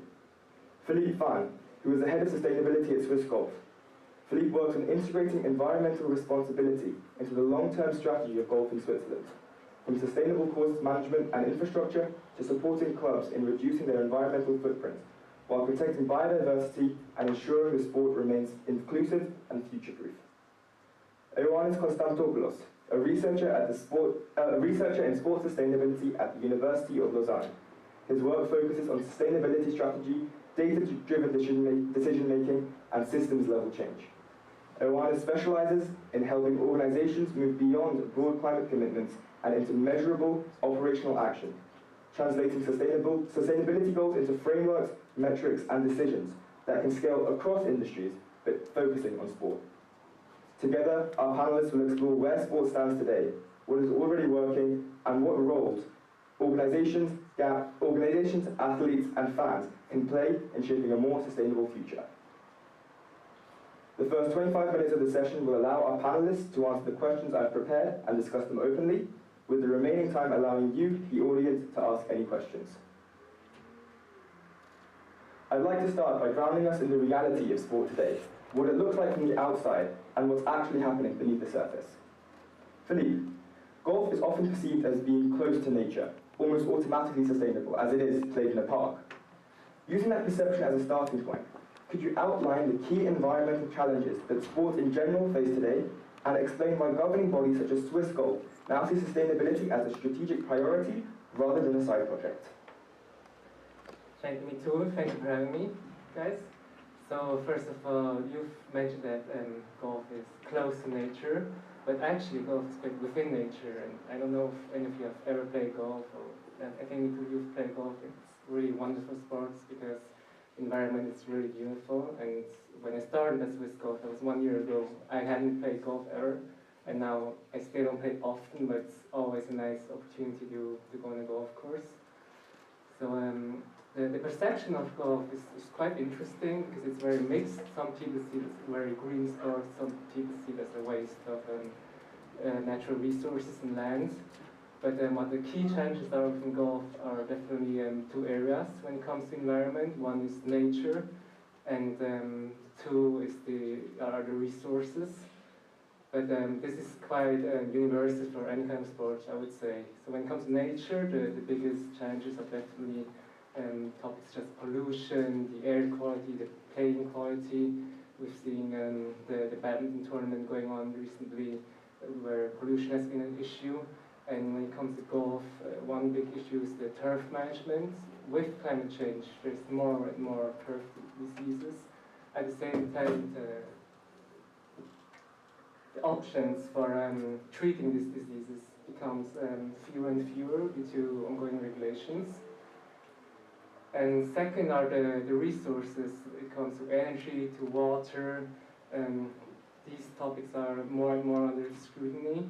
And when you think of sports like ski, snow is also a resource that is not a given anymore now and in the future. So this is a reason why sustainability is not only a buzzword for us as federation, but also for other federations, because it's about being able to do and play that sport. It's a question of survival, which is why it's quite natural to put it into our strategy. When you hear that sort of misconceptions that you see in sport, is that something you see in other industries and other sports as well? Maybe a sport seen as being very unsustainable, maybe is sustainable, or vice versa? All right. First of all,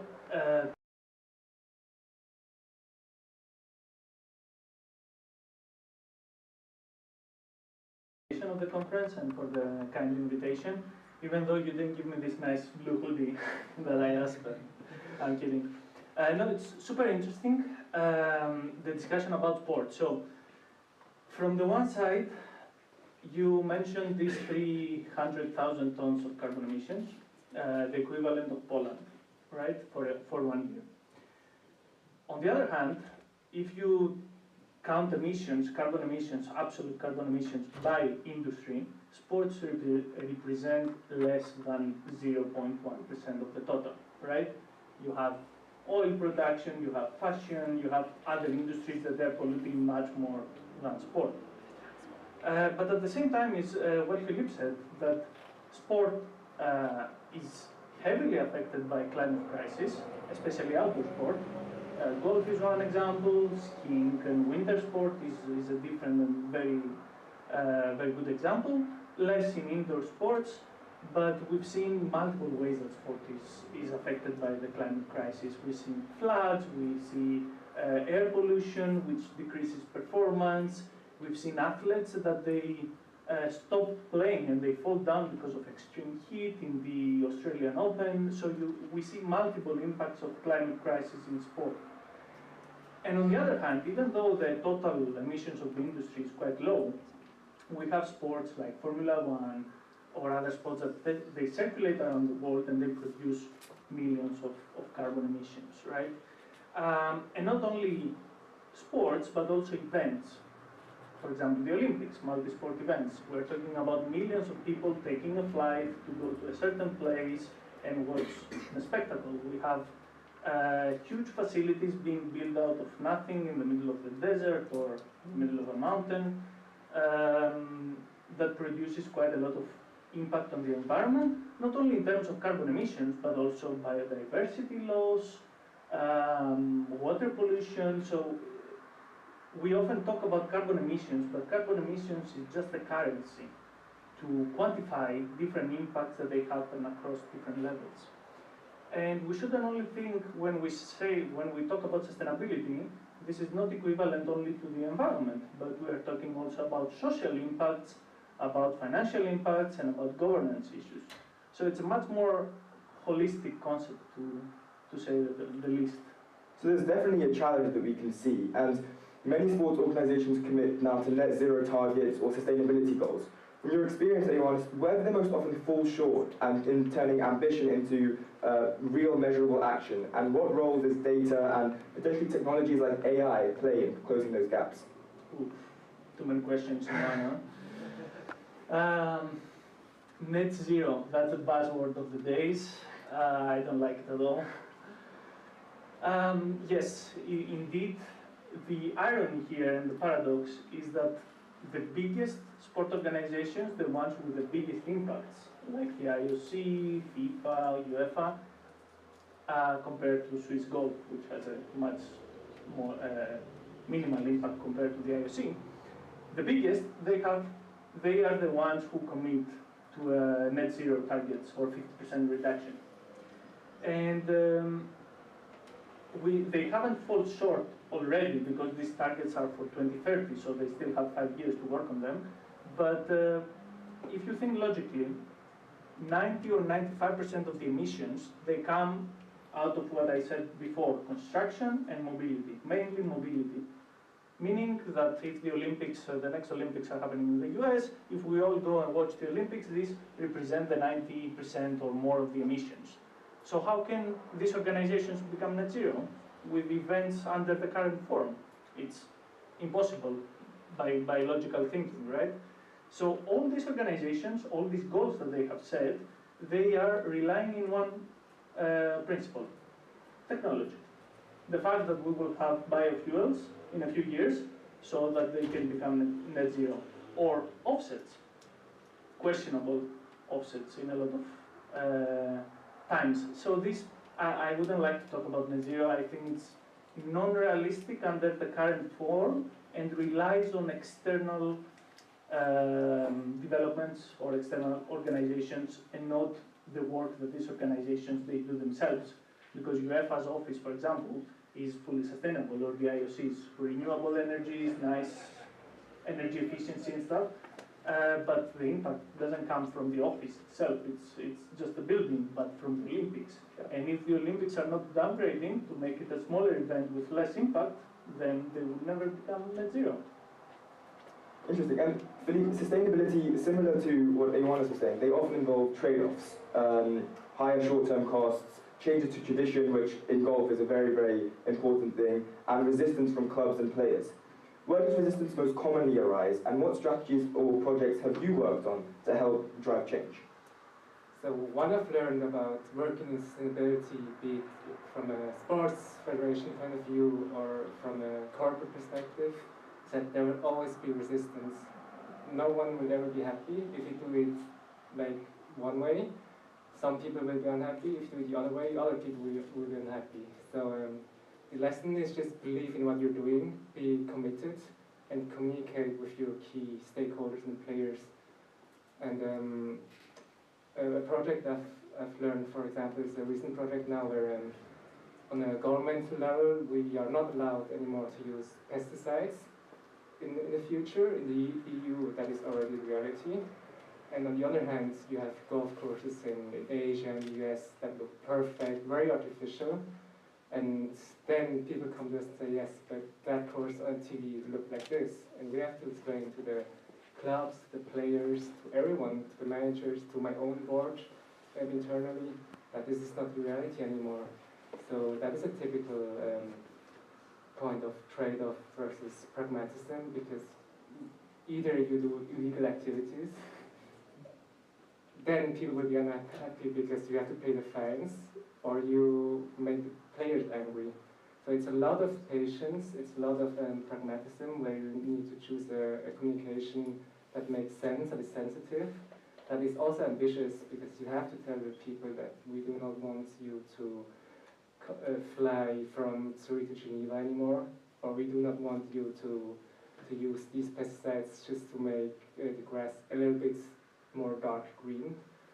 So it's very hard, because at the same time, when you say like words like sustainability, people will be like, oh no, they've heard this word now for 3 years, they cannot hear it anymore. So we have to kind of frame it in a different way as well, to show them that if you do not follow these rules and principles, you will be fined. So if you really show them the use of the strategies of following and implementing sustainability, then you will kind of meet this resistance in a positive way. I see. And elite sport is driven by marginal gains, for example, better equipment, more data, faster travel, or new technology. To what extent does the pursuit of performance conflict with sustainability? And where do you see genuine opportunities for alignment rather than trade-offs? This is a question to both of you. We'll start with Philippe. I think what I've already mentioned is that the better you have, the better tools you have, the more you can make things and playing conditions perfect in golf and also in other sports.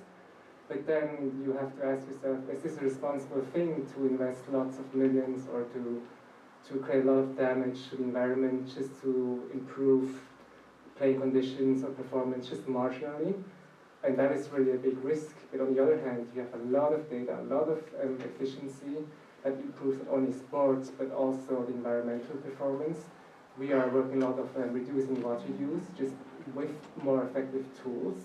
Because if you know how much money a golf course spends just for watering the golf course. It's really crazy, and then that's money that is really a waste in my opinion. So with more data, we can be more responsible and sustainable, not only on the environmental side, but also financially. I think Johannes mentioned that in sports, people love to talk just about environment, and sometimes we forget that sustainability is not only the environment or social factors, but also a lot of financial indicators that allow, like golf courses or other clubs, Football Club Barcelona, to live longer, because the finances there are looking also very badly at the moment. That's true. I mean, he said everything, but from one side, you have an amateur sport club here in Zug, and from the other side, you have a super competitive professional organization, right? The amateur club, what do they do? They meet 3 times a week, they play the sport, the equipment lasts for years, etc., etc. What we all do in terms of amateur sport. From the other side, you have a club or an organization that competes in all international tournaments, so 4 or 5 times a year, I don't know, depending on the sport. The best equipment, they change the equipment every month or so. They, as Philip said, they treat the pitch on the best condition, what is sustainable and what is not sustainable, right? And it's funny because it's what I said about the professional club, it represents the vast minority of sports, right? It's really the top of the pyramid. If you count sports as a pyramid, then there are few professional organizations in the top of this pyramid, and a few athletes, and then there is all the amateur sport that has a minimal impact on the environment. So it's pretty much like what we see with flights, that you have a lot of people that they try to avoid taking flights and be more environmentally friendly, and then you have a bunch of people that they come to Davos on private planes or whatever, and they produce the emissions of 1,000 people over a year, right? So it's always the minorities that they strive for the excellence in terms of sport or money, I don't know, that they produce the biggest harm in the environment. And do you think that's something that can change? We look at Formula One or even the PGA Tour. Every week they're flying in their private jets to new locations, bringing all the cars, all the technology. They're crossing the globe every week. Is that something that is too ingrained into the sport that it cannot change anymore? Do you think there's potential for it to change? What are your thoughts on that? There are 2 levels of change. There is the top-down change, which means that the board of directors of Formula One will say, we'll change and will become more sustainable. And there's a bottom-up change, which happens out of the fans, out of society that demands change. If you ask my honest opinion, they will never decide to stop making money and say, okay, we will stop doing things as we used to do and we will do it completely different. Never. Yeah. Because because I spoke before about sustainability as governance.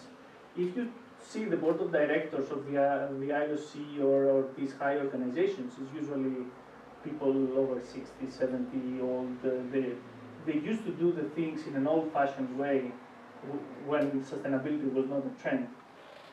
Now, bottom-up change might change things, because if the funds demand a different way of doing things, less competitions, less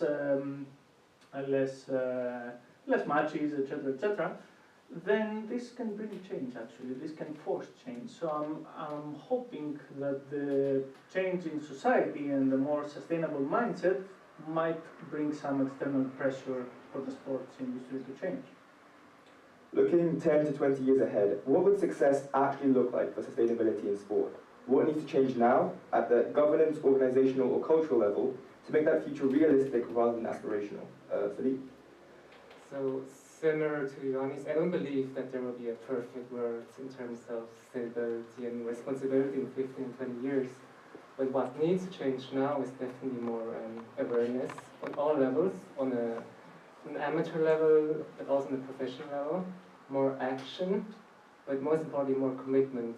For example, the biggest golf tournament, which is the Open and European Masters in Crans-Montana, is very strongly committed to sustainability. They have even hired an external consultancy, but they work a lot in sustainability. They are like a role model as an event in sustainability. And with that, they've created a lot of action, not only for the event itself, but also for the players, for organizations involved, for the whole chain of products. So I think it's a very strong argument that it needs to be holistic from A to Z, and there needs to be clear commitment from top down as well. I think that's really important from all organizations on a lower level, but also from bigger organizations like the IOC. What success would look like in 10, 20 years? $1 million question. If I reply to this, I'll get a position in the IOC. The question we need to ask is, do we want sports to operate the way it does already? I would say there are some radicals, right? Radical people that they say, okay, let's stop the Olympics. It's not environmentally sustainable, let's stop them. But if we follow this logic in other industries in the world, we would stop pretty much everything in the modern way that we live. So I think that we have to go to the middle ground and reduce the size of those events, make it more regional, and make it more accessible to local people. So for example, in the next World Cup that happens in the US, it's definitely not sustainable for me to follow my favorite team all over the US, Canada, and Mexico and watch 4 matches. But if the people in Detroit, in Minneapolis, in Mexico, in Canada, the local people are the ones who have the vast majority of the seats in the stadium, then we are reducing a lot of the impact.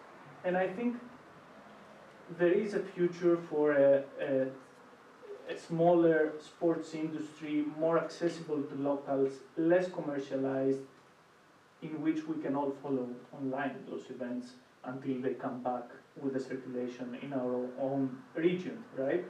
So it could be a solution to prohibit myself to follow events in Asia, in the Americas, and only watch in Europe when they come, and then give the opportunity to the American people to watch when the events go to the America, right? So I think there is a future, but with massive change. And Philippe, golf is seen as a very rich person's sport. There's still somewhat of a misconception around it.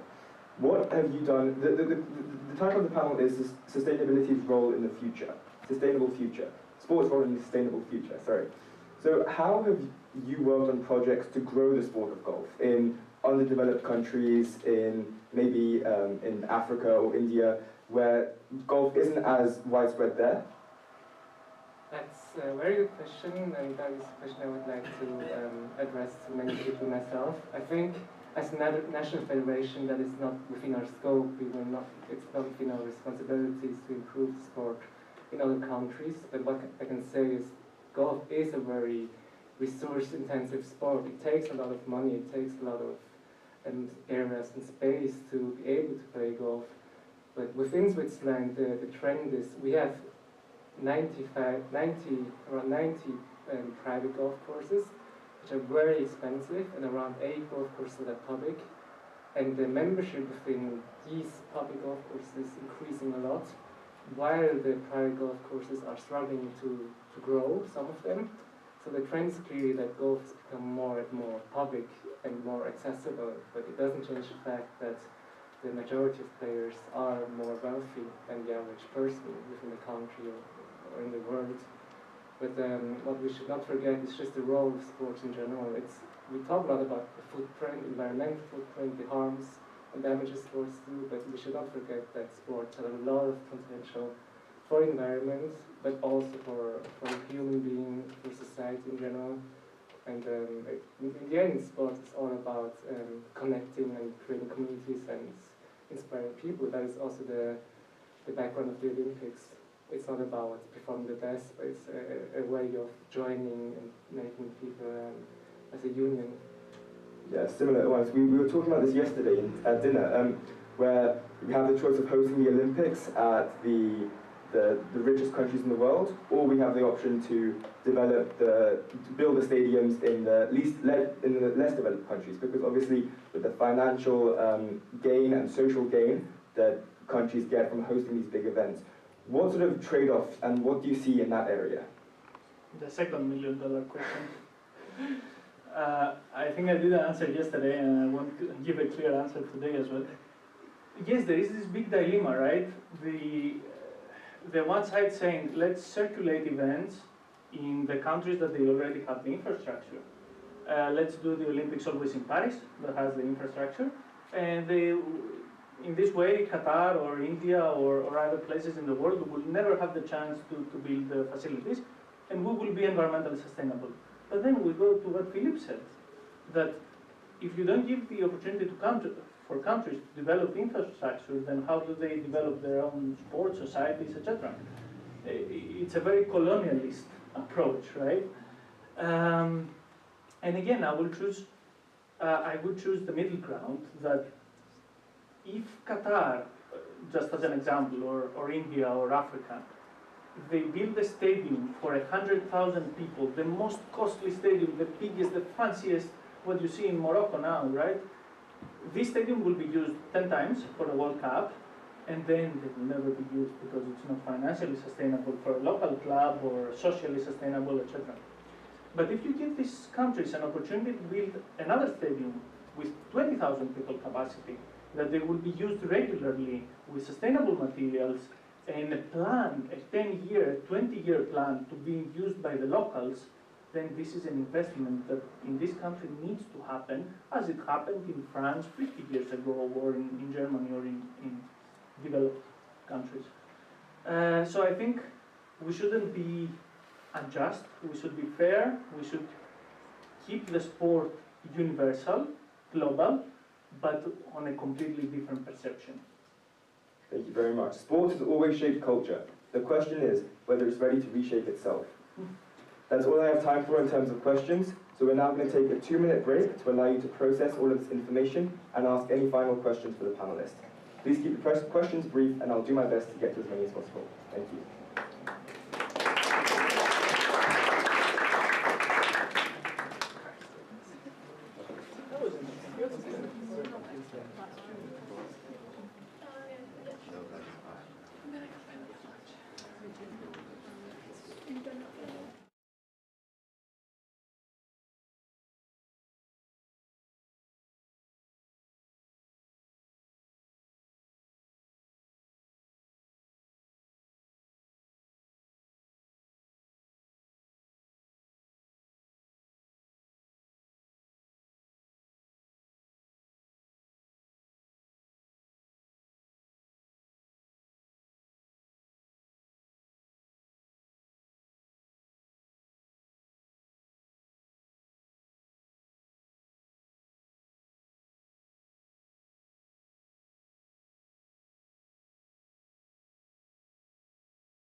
Might have inspired any more thoughts. So any questions from the audience?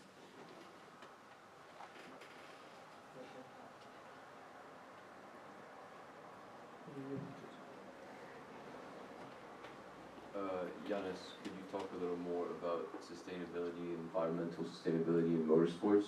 Do you believe it could ever be achieved, and if yes, how? it's the least. It's one of the least sustainable at the moment, right? They again depend on what I said before on technology. If we invent biofuels, and this is their argument in terms of marketing, they say that they are in the edge of innovation, right? So whatever happens in Formula One, then slowly we try to transfer that to normal cars that we all use. So if the sport can be used as an innovation hub to innovate in terms of environmental sustainability, in terms of biofuels, hydrogen use, etc., stuff like that, then it could potentially be sustainable, more sustainable, not sustainable, more sustainable. But we're very far from it at the moment. So I wouldn't say that we, as a society, give them a license to operate for all this year until and if they manage to make these breakthroughs, these innovations. But overall, it's a trick question. Yeah, I think motorsport is a big part of the problem.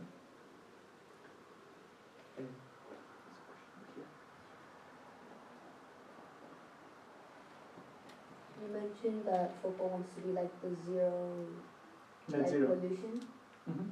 What happens if they don't complete that promise? What do you think would be the consequences, kind of like? Oh my God, this is $1 billion question. Yours for $1 million question. Why? Because sport is one of the very few industries that they regulate themselves. What does that mean? That all other industries like fashion and stuff, they follow some laws of the country, right? All the international laws, as we all follow. But sport is autonomous. Autonomous means that whatever they do, they are responsible of the consequences. So they are not accountable to anyone. If the IOC president or the FIFA's president is corrupted, then he's not going to be prosecuted by he's not going to follow the judicial process of each country. So never happens, nothing happens is the answer to your question. And that's a big problem, because if they didn't manage to achieve the goals of net zero, and they were accountable to someone, and if this someone said, okay, if you don't achieve this goal, then you stop operating, then they would have to achieve these goals. But now, no, nothing happens. That's a big part of the problem. You touched on the core of the problem. That is actually not only in sports, that's the whole world. Like, if a country doesn't achieve net zero in the next few years, nothing will happen basically. But the goal of net zero is not only to achieve it, but I think it's a way of, like, you always have the aspiration and pragmatism. So you should aspire for a lot, but if you don't achieve it, you should become pragmatic then and say, okay, we have not achieved what we wanted to, but at least this goal helped us to move in the right direction. And I believe that having a goal that's maybe impossible is better than not having a goal at all. Yes, I fully agree. And just one additional note, because you said about countries. The global order, the United Nations, the international collaboration frameworks is what is, in my opinion, and a few others' opinion, the only way to fight effectively climate crisis, to become more sustainable.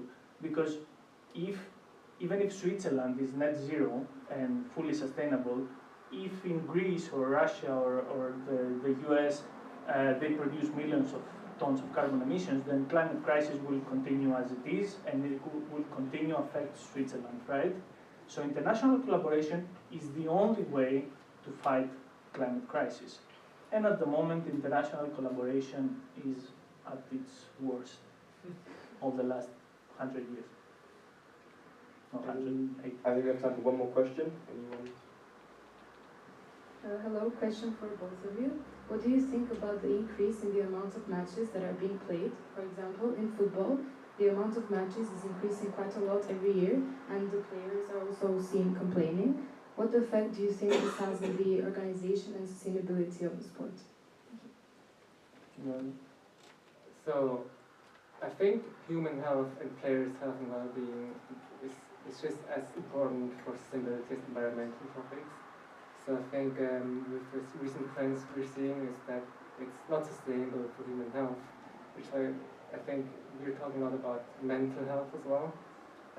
It's a bit of a buzzword, but we should not forget human health as well. Since the trend is so recent, there's no long-term study or long-term results in what the real effects are actually human health. We've seen football players breaking down, tennis players breaking down, collapsing, and I think that is something that Johannes has touched upon, that the trend and a little bit the greed of organizations is a dangerous trend. Yeah, fully agree. I would just add that in sports, in other industries as well, but in sports specifically because we're talking about sports, there is this growth perception. What does it mean? That if you are a CEO of an organization or the board of directors or an employee of an organization, your success is what? More members, more medals, more fans, more matches, more money. It's everything around growth. How do we become bigger and bigger and bigger? You said before the membership of the public clubs is increasing, so growth. More matches is the definition of growth. So perhaps we need to change the structural mindset and go to a degrowth or a post-growth concept. What do I mean with this? Less matches or the same amount of matches but different consumption. This is what post-growth says. Online consumption, less traveling, etc., etc. So in my opinion, to become more sustainable, we have to leave aside the growth concept. We don't need to continue growing endlessly. Yeah. That's all we have time for today as this session is now coming to an end. I'd like to thank the audience for your questions and participation, as well as the panelists for sharing their experiences and insights into our very important topic. Please join me in giving our panelists a warm round of applause.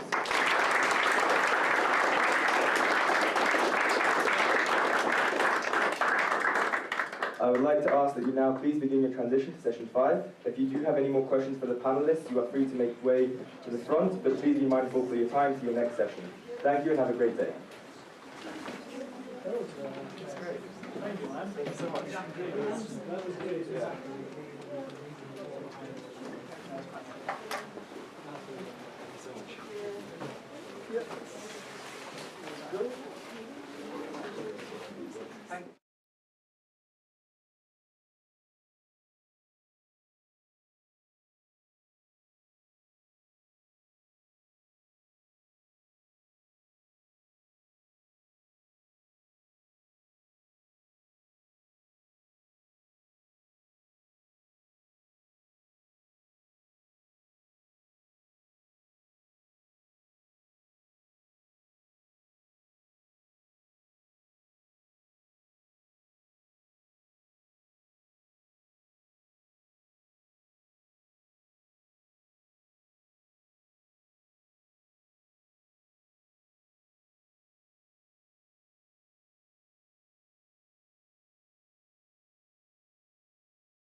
Hello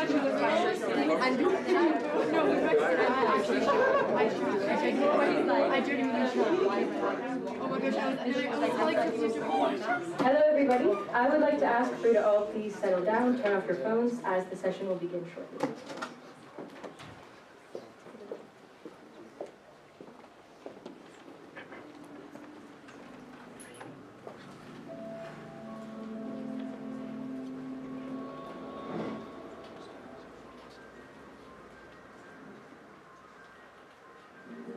Companies have not been created to protect the owners from public scrutiny. Companies have been created to make business easier, to facilitate business transactions. To hurting the environment in a big way, it's always about opaque kind of structures where you don't know what's really benefiting. Americans across the country spend more than ever this holiday weekend. One group is urging people to do the opposite. The We Ain't Buying It protest is trying to send a message to retailers by closing their wallets. Companies know that if they do one good thing, they can get away with continuing to do bad stuff. You gotta know who are the people behind the business.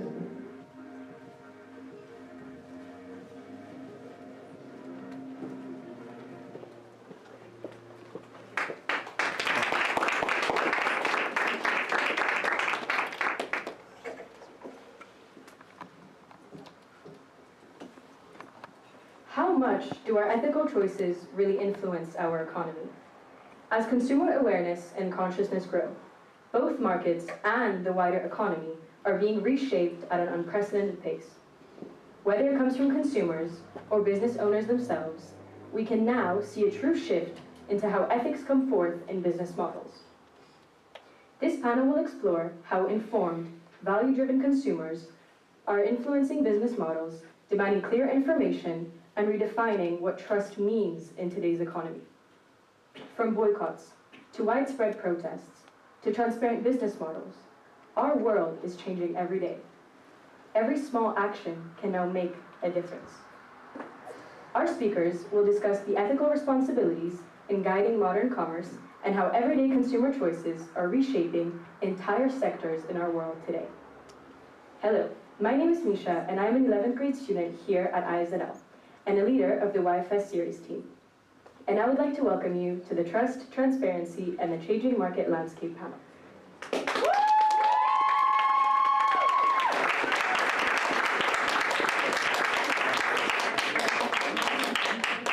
Joining me for this session are two experienced professionals who both have key and valuable insights into the ever-changing world of ethics. To my left is Catherine MacDonald, a research associate at the Institute for Business Ethics at the University of St. Gallen, and a dear friend of the Youth Forum Switzerland. Her research focuses on the human rights-related responsibilities of multinational enterprises, and she has conducted extensive fieldwork in Ethiopia and the Democratic Republic of the Congo. She has also previously worked at the United Nations Development Program and is passionate about responsible business conduct and leadership. Further down is Vesper Voljali, previously a professional handball player, with experiences within the private banking industry. Switching sectors 5 years ago, he is currently a multi-business owner with great knowledge of ethics within business standards. His companies, ranging from investments into startups, a sport interview network, a vocational training center, and Loomvin, which creates sustainable upcycled lighting solutions. So please join me in welcoming Catherine MacDonald and Vesper Voljali.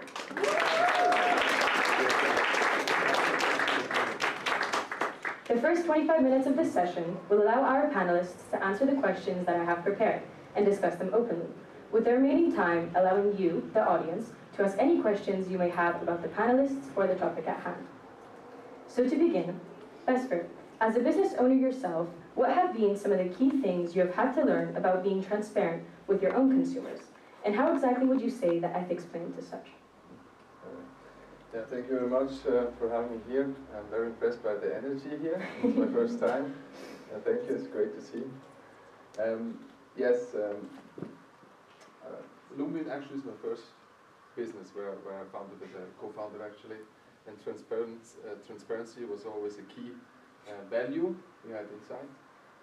what we learned with Lumwin, especially was when we talk about transparency, it's not something you can just use as a storytelling, it's actually transparency in the process. And when we talk about at Lumwin, what we actually do is we engineer and produce luminaries, and we specialize on the retrofitting actual luminaires and use the components and upcycle them. And then you have some key components like energy savings, lower CO2 footprint. And transparency is very key in our business because you have to show them the process. And when you show them the process, then it's valid that you really walk the talk. And that's a hard thing actually, to go out and talk about transparency, but in the end, to show them the process is nothing we see every day. But with us, I think this is a key component why Lumwin works out for us. We're more focused on the Swiss market, so we're not abroad. And we see us as a small SME here in Switzerland. We want to grow sustainable and to be also transparent. We don't have IPs or such things. We display everything. It was hard in the beginning, but it pays out in the mid or long term. You can see clearly. Great, thank you very much. So now going off of what Vesper has just mentioned, with your great experience in business ethics, Catherine, what importance do you really think that transparency has within a business? Sure, well thank you so much for having me here today. It's wonderful to be back and to see so many people here at the session. And I think Vesper made a really great point about walking the talk, right? So I think this is where transparency really comes into play within a business. In terms of, it's not just about kind of your marketing and what you're saying, but really about implementing it throughout your supply chain. And when I think about transparency for business from my own research, one example comes to mind is that it's not just about kind of your supply chain and the processes that you have as a company, but also having accountability, right? I think that's part of kind of transparency at its core. And so one example from the research that I've done, especially the fieldwork in the Democratic Republic of Congo, was when I was going to look at cobalt mines. So I was conducting research on ESG investing in the cobalt mining industry between Switzerland and the Democratic Republic of Congo. And 2/3 of the world's cobalt, which powers our smartphones, our electric battery vehicles, comes from the DRC. And as a result, about 15 to 20% of that is actually from artisanal and small-scale mining. And when we think of the words artisanal and small-scale, usually it sounds very nice, a local business or something like that. But in this context, it actually refers to work that is done kind of independently within the cobalt mines, right? So it's people who are working in the informal economy, where there are lack of health and safety standards, for example, and where there's often human rights abuse or child labor. And so when you think about it, 15 to 20% might not sound like much, but these are thousands of people across the country who are implicated. And so when I think about transparency there and what this means for a business, for me at first I was thinking about this in terms of the supply chain, right? So if you're a Swiss company operating, for example, in the commodity trading sector, it's great that you know your supply chain, but also being aware of the risks within it and being able to publicly admit these things is very important. And so when I was doing this research, this was back in 2019, there was one company that was talking about it and was saying, we have a risk that artisanal and small-scale mining might be in our supply chain, and we're worried about it, and we want to do something. And everyone else at that time was not saying anything. And now, several years later, everyone else has come to the conversation. And so when I think about transparency in a business, being a leader in your field, really taking that ownership, and really taking responsibility is something that I think is so important, and we think it should about transparency more broadly. Okay, great, thank you so much. So now when it comes to the other side of a business transaction, exactly with consumers, what recommendations would you have potentially for the audience to become an ethical and efficient consumer? And how exactly do you think that this would be relevant in today's world? I think it's super relevant. So I think right now we see a lot of turbulence in the global economy, we see a lot of geopolitical shifts, and a lot of changes out there. And I think it can be really scary and feel like a lot of bigger forces are kind of beyond our control. But I think one thing that's important to remember, going with the theme of this year's event, is really the power of small changes. So the choices we make as consumers, as employees, as members of our communities, really do have the ripple effect and can have broader implications further on. So I think just thinking about, what decision am I making? Thinking a little bit more about the supply chain. Is the company, walking the talk? Or is it really just, marketing or greenwashing? I think trying to have this critical approach and really thinking, a little bit more broadly about these topics can really help us navigate these big changes that are happening. And also, I think not to feel worried or concerned, because I think as much as it seems beyond our reach, if we work together, if we act as a community, I think we can have a lot of powerful changes there. Okay, great. I definitely agree. So now on a more economics-related side, what would both of you say about economic practices, specifically considering production, distribution, and consumption? For example, within mining, as you mentioned, within DRC, manufacturing, or even healthcare. And Vesper, would you like to start us off? Can you repeat the question again? Sorry. Okay. How can or do economic practices intersect with moral accountability of business practices? How can they intersect with moral compass? What we do actually, it's very simple. We are in a business where we just produce luminaries. It's very easy to understand. It's as a product. It's not very difficult. But somebody once told us that to do simple things good or in high quality, this is actually the hardest part. And for us, the industry, we have these values where we produce everything in Switzerland. You can produce everywhere else much cheaper, or value chain, what kind of clients you choose, or where do you buy your materials.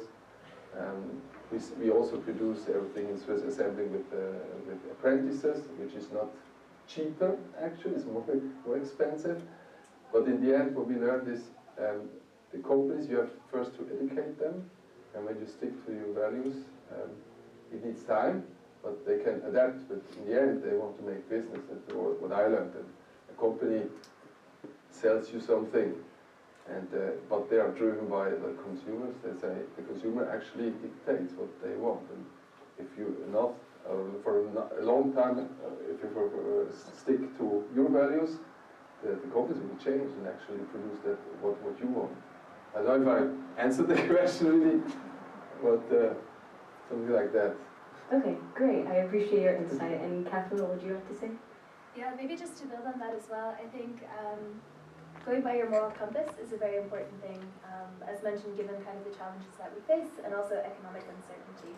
And so I think really thinking about, staying true to your values and really having that inform your corporate decision making and your strategies is really core. Because if you're having this guiding compass that's able to kind of help you navigate these challenging times, I think being able to, connect to that is really a way to build brand loyalty and also to kind of have this leadership within your field as well. Another aspect that also relates is some of the work that I've been doing in relation to employability. So I think there's a way to kind of balance the moral accountability with economic efficiency. When we think about doing good can also be good for business, right? So kind of bringing these two things together in terms of your moral compass as a company, or having that inherent in your strategies and the practices you deploy, but also thinking about how you can bring these things together. And so one example from the research that I've been doing is that we've been looking at a Skills for Employment program by IKEA. And they do this in different institutional contexts around the world, so in many different countries. And what they're doing is basically that they're supporting people who are coming from challenging backgrounds or who are maybe lacking certain skills and have to acclimatize to a new environment. And so it's often through the refugee program where they're kind of doing skills for employment and training to support these individuals. And so the idea is not that it's charity, but rather that it's really trying to spread attention to giving people a purpose, giving them a fresh start and starting a new chapter and making them feel part of the broader community. And so I think that's really important when we think about doing good and having that be good for business, because by integrating people, it can be really important in helping them pursue their purpose, or feel more agency, or feel more supported, and really have that community where they can be a part of it. Great, thank you. So now, with the point that you just mentioned about having a community within a business, Vesper, could you maybe elaborate how you potentially do this in your own businesses, with having a community and having a place where all your workers could belong together? How we built this community with us? Yeah, okay, first of all, we are a small company, so everybody who works with us gets a share of the company. So this is something we give it as a sign-on bonus already, because the first day they work with us, they have to feel that they own also part of it, and it's completely different than just hiring somebody. This is our philosophy. We think that worked out. But in the hiring process, we are very selective in the beginning. because a wrong hire is costs you too much. Rather in the early stage of the company where you know the funding is not always secured on the project. But what we do is actually transparency. That was the first topic. We have some values, and we see that the people we hire, they match our values. Everything is transparent. We do everything together. You know, like these weekly and dailies.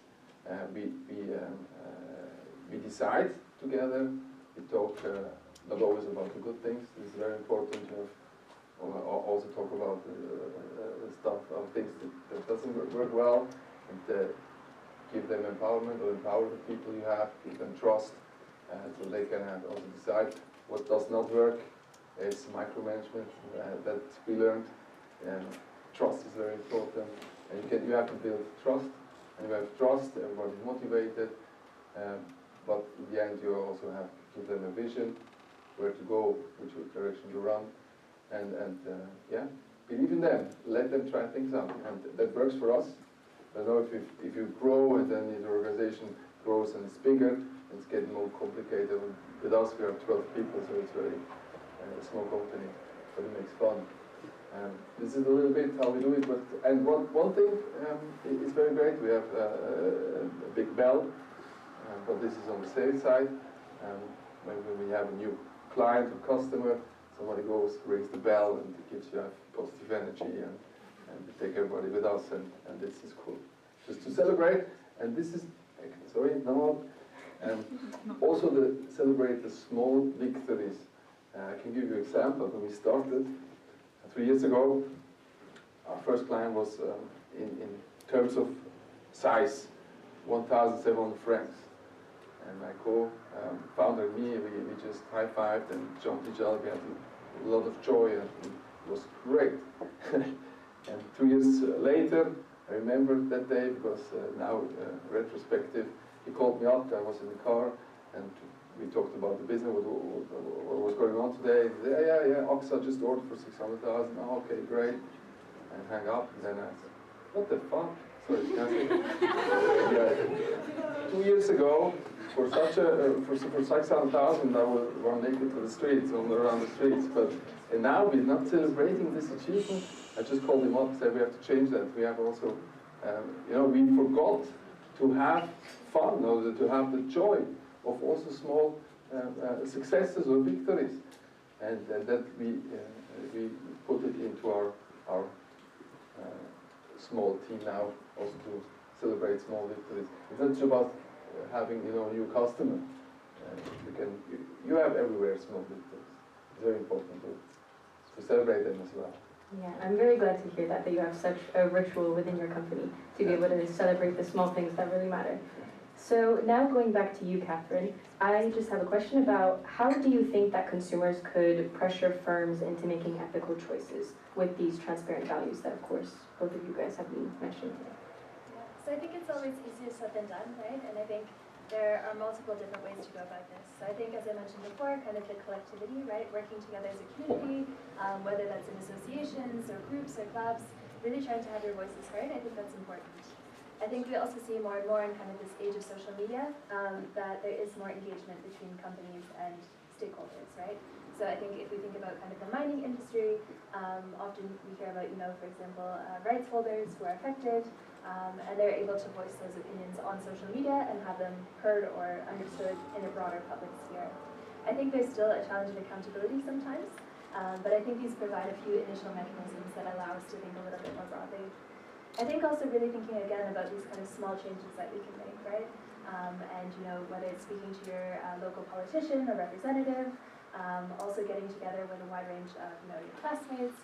I think there's a lot we can do to really be a force for good within our communities, and really try to build towards a better future, a brighter future, and bring everyone along with us. Okay, great, thank you very much.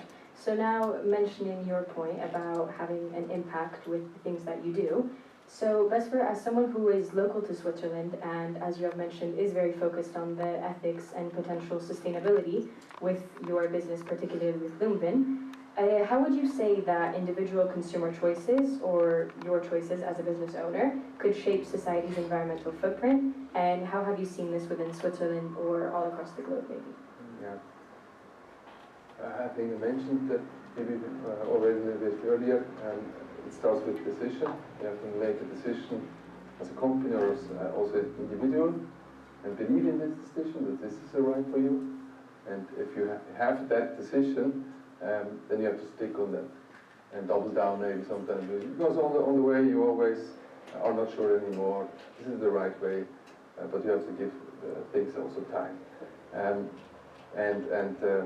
Here in Switzerland, especially, we have this mismatch of companies talking about ethical or transparency or other goals they have, also sustainability. They want to reach this and this and that. But the mismatch is always from top down on the management. They say these things, but on the level where it actually has to be involved and the people have to work with it, sometimes it doesn't go all lying down to them. And they don't know how to react to this kind of quotes or communications. And for us, what we do is actually we go always and take these quotes or this sustainability report and take them with us from the company and show them. We educate also people on the lower chain side. Hey, this is your company, they want to achieve this, and we can help you, not everything, but in this small sector, what we do, we can help you. And it's actually very easy, because when something, mostly it sounds always very, it's very complicated. In Switzerland, everything is complicated, everything you have to need, it's regulated. But in the end, it's actually very, very easy to implement something or to work on that. And this mismatch, the gap is getting smaller now. We can feel, but this is hard work. This is to make the decision to go out and stick to the plan. So when we say we work here in Switzerland, we produce everything here, we don't move, we do it. And we lost a lot of opportunities because of the price, because you can build luminaires everywhere else cheaper. But that gave us in the midterms more, I don't know if I can say that in this term, but more respect from competitors and clients. Hey, these guys, they really do their thing. And it works out, and that helped us then to gain reputation. And this is, then I close it, I think this is actually the biggest issue within Switzerland, from my opinion. Your reputation is your currency, and when this is good, then it's getting easier. Okay, great. Thank you so much for your response. So finally, to finish off our panel for today, what would both of you say towards the audience, and what could they take away from the panel about their own consumer cautious practices? What can we hope for with the future generations being able to hold companies accountable? Yes.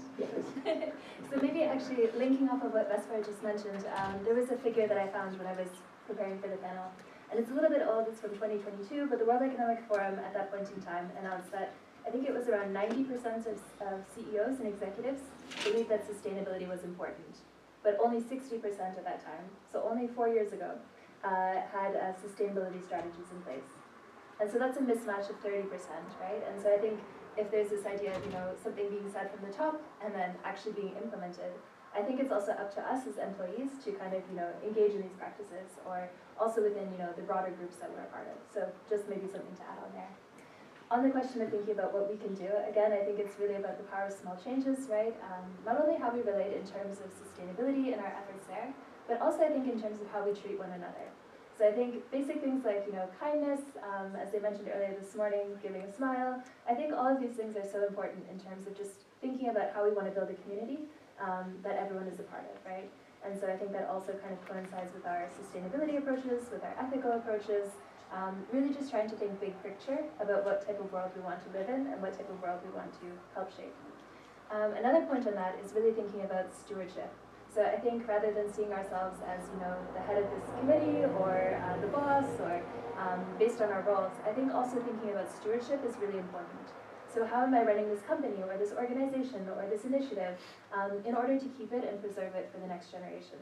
So rather than thinking about it, as just my time to shine, I think it's also about what we want to pass on and what we want to kind of leave. And so I think it's a really important thing to start thinking about early on in terms of your career and kind of the initiatives and ways in which you engage. And I think also given that, there's a lot of decision fatigue right now for consumers, if you go to, I don't know, Migros or Co-op and you're looking to buy bananas, there are so many stickers everywhere, right? And it's very hard to know what means what.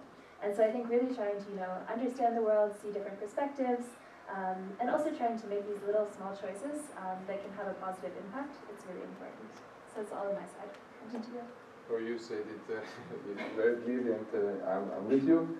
But maybe just additional, the small choices, I'm very with you. It's very important. Maybe in the beginning it is a hustle to research and see, when I buy something, should I buy this or that? It takes a little bit of time and energy. But in the end, it gets a habit, and then you're faster. And the second thing is, in the beginning, when you want to make a change, it's never easy, and take your time. Very important, because you run out of energy very fast. And this is the sport, maybe sport thing. And when you want to do a marathon, you can just start. Take your time. You have time. Also, when people tell us that, sometimes we are in a hurry, but take the time. They do the small steps.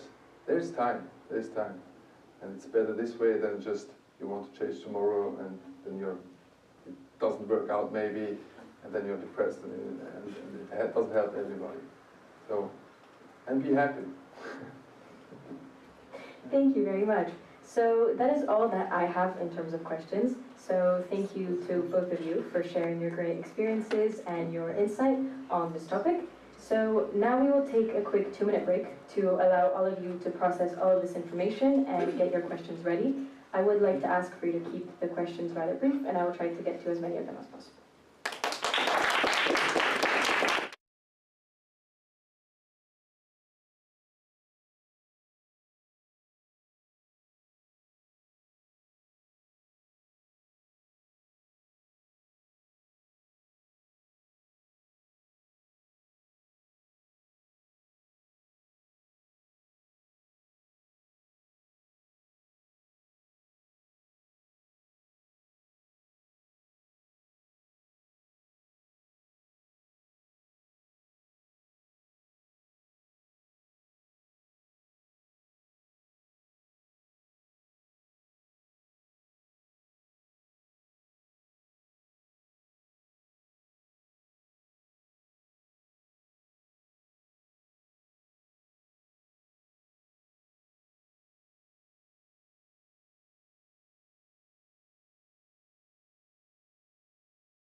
Everyone's running or bike with a bike.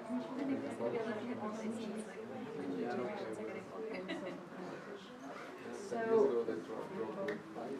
we now have to begin with the audience questions.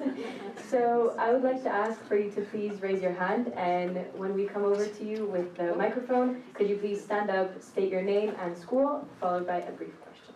Yeah. Hello, my name is Julieta Stupia and I go to IZL. My question is addressed to Bestford. Do you think being a small business makes it easier to establish trust and transparency?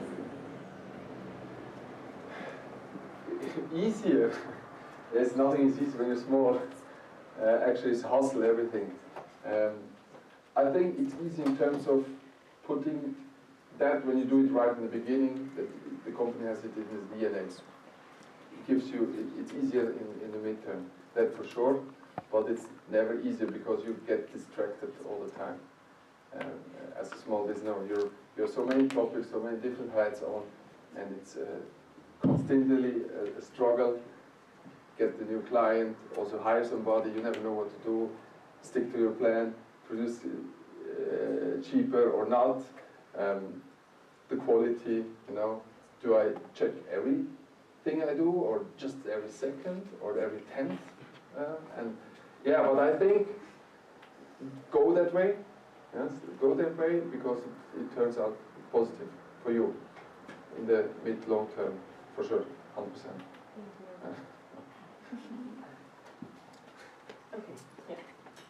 Hello, my name is Anthony Uppinger, I'm part of IZL, and I have a question for Catherine. You were mentioning artisanal mining and the harsh conditions therein. What do you believe the first steps are in solving this problem, and do big mining companies just cut off connections with these artisanal mines to stay transparent, and does that lose jobs for locals? Thank you for the question. That's a really great one. And so I've written a little bit about this, and also following the fieldwork, thought a lot about this. And so as I mentioned, you know, a lot of companies are really concerned about these issues about human rights abuse or child labor within their supply chains. And we have seen things get a little bit better in the last couple of years, but I think also with the pandemic, there's been a lot of backsliding. And so what I think is really important is that you shouldn't be disengaging, right? I think rather than seeing a problem and running away, it's actually part of kind of the accountability and the transparency to say, yes, we see this problem, and we would love help solving it, right? So whether it's working with local NGOs on the ground, international organizations, other companies, because I think then you also have a lot of leverage. And so working together, I think, is a really important strategy. Another part of it is that I think we also have to address the root problem, right? Not just the surface issue. So the kind of, you know, the issue that we see is, you know, the human rights abuse or children not going to schools or things like this. And so we have to think about, okay, but why is that happening, right? And so if you go kind of down the chain, the reason is that the adults are not being paid enough to afford, you know, childcare or to send their kids to school. And so I think we really have to think about what are the root causes and how can we address them. And that could be, you know, working in multi-stakeholder groups, right? For example, with the government, for supporting local civil society agencies. But I think really trying to have these locally led grassroots solutions that address the root of the problem are key, and hopefully more sustainable in the long run. Great, thank you. Oh, yeah. My name is Celeste, and I'm also a student here at ISL, and my question is for either one of you. From a wider perspective, do you think that monopolies and oligopolies are threatening accountability and transparency in the market? Good question. I could start. Yes, I think so. I think it is a challenge for consumers in terms of like making their voices heard, right? I think as soon as we see monopolies or oligopolies, there tends to be less agency in a sense for consumers, right? Or feeling less powerful and being able to voice those concerns. So I think that's definitely something to think about. I think the question is also, how do we challenge this as well, right? Or how do we kind of find a fairer solution or kind of a more open marketplace? And I think it's also thinking about, you know, introducing other actors, or again, kind of having, you know, the moral compass as a company to enter that market and to really bring along people who believe in what you're doing with you. So I think it's important to have a competitive marketplace. It's important to have, you know, a wide range of perspectives represented, I think. And also to feel like consumers can make their voices or opinions heard, whether through their purchasing decisions or through, you know, social media or things like that. But at the end of the day, I think it is a huge challenge, and great that you brought it up. I don't have that much experience with monopolies, but when I think about that, I think it sometimes could be very dangerous because, it's, for example, here in my field, when we have a monopolist, he can really easy push the small enterprises or small companies out of business because they have big market shares and dump the price, everything. But there is always a way. In my opinion, I don't know if in every sector, but you have to keep innovative. And that helps maybe to break this chain or this monopoly when you do stuff, so things in a different way or with different values. It also can help. But I'm not experienced. Great, thank you very much to both of you. Are there any more audience questions? Yeah. Hello, thank you for panelists. I'm Roy from Iceberg. My question is, would the I'll say invisible hand or like just like free market be enough to cope that unethical production or like lack of transparency, or should we implement more government regulation, including tariffs or like other like taxes or like regulations? There's some questions Yeah. today for you. I'll give it a go. So it's a really good question, and I think from my perspective, maybe it's a little bit different. I think, yeah, you learn about the free market and the invisible hand, and yes, in some ways, I think this very neoliberal approach is very business oriented, right? And so what I think is that sometimes it's also important to consider the different aspects that regulate the market. So if we look at, for example, regulation, right? And that's not necessarily tariffs, but more kind of on a more social or environmental side. If we look at, for example, the CSDDD in the European Union, right, the Corporate Sustainability Due Diligence Directive, this is something where we see it in terms of regulation or regulatory effort to really encourage more sustainable business production among firms in Europe and across their supply chains. So I think these are important measures where we see, countries or governments or transnational bodies really coming together to work towards kind of envisioning the marketplace that they think is important. And so I think this is an important way to ensure that things like ethics or sustainability are also integrated, because sometimes it's also a challenge of kind of a race to the bottom where firms are looking for the cheapest way to produce. And so I think if we have these regulations in place, it can also help support a more fair or ethical economy. I can't add that much to this question, but in let's say Switzerland perspective, we don't, my company doesn't deal with tariffs and business abroad. But here, everybody lives in Switzerland. We have this canton Ligage here. You have heard about it? Different cantons, and that's sometimes is also challenging. But that's a side note. Okay, great. Thank you so much to both of you, and thank you for the question. Are there any more audience questions? Yes, okay. Hi, I'm Sienna Salat. I'm from ISLA as well. And what changes have you seen in recent years, particularly with the world of social media and fast reporting on business frameworks in regardless to business standards? And this is for Catherine. Sure. So in terms of social media and business standards, I think I would like to say I see more of an intersection, but I'm not entirely sure. So I think we see, for example, in the last couple of years, there have been quite a few regulatory movements, right? The CSDDD that I mentioned, the CSRD at the European level. In Switzerland, we have the Responsible Business Initiative.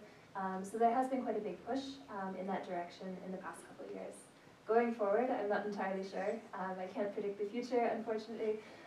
But I do think that, yeah, when it comes to social media, I think it's interesting in that you're able to bring in more of the rights holders' perspectives, right? So how to have more of an accountable perspective from on the ground, perhaps.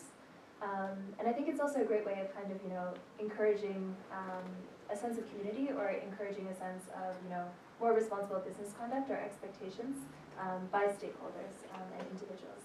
So I think there's one hand of it where it's, making your voice heard, engaging or interacting with, companies themselves or other groups that might be able to influence change, and also in the political sphere as well. I think we see a lot of, contact there too. So I think it's an interesting intersection, and I think probably in the next couple of years we'll see more there. But yeah, that would be my initial thought. Great. Besford, would you maybe have anything to add towards this question or the point? No, said everything. Okay. Great. Are there any more questions from the audience?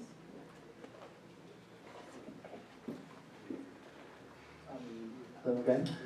I think this question will be for Besford. The companies are producers, but also customers in kind of sense. And would you prefer to have regulation in government level, or would you prefer to control the consumption by company levels? On company, actually, in the business we are there is something took place in 2023 where they stopped the, I don't know in English, the FL or the old old luminaries to be produced or imported to Switzerland. So this was also something which gave us a boost, because these days you can't, maybe you have now, the bulbs, the old ones, and something, when it breaks or you can use it, you can buy an old bulb anymore in Switzerland. There was a regulation that took place in 2023, can translate it in English. That was on government level, and everybody has to implement, so they can't buy that anymore. But corporates, yeah, what is important for corporates? Actually, this is not the leverage they make to energy savings with the lighting, or be more sustainable with the building. There are more other leverage they can use, like heating and other things in the building, or more windows. It also helps. But there is nothing implemented, from my knowledge, on the company side. But that just have goals in sustainability. This plays a little bit into it, but maybe. I know. Yeah, you can know maybe more. Yeah, thank you very much. But there is an example that comes to mind from Germany, actually. Yes. And so there was a big German light manufacturing company, actually, which was lobbying the government to ban incandescent light bulbs. So they were the ones that were more polluting, right, and had a worse impact on the environment. And this was because they had developed, I guess, more environmentally efficient technology, right? So they wanted access to their technology within the market, but it also coincided with being more sustainable because we were banning incandescent light bulbs. So I think the story here is really that you can have a competitive advantage, right, if you are sustainable and able to meet those requirements that you might see at the national level or transnational level as well.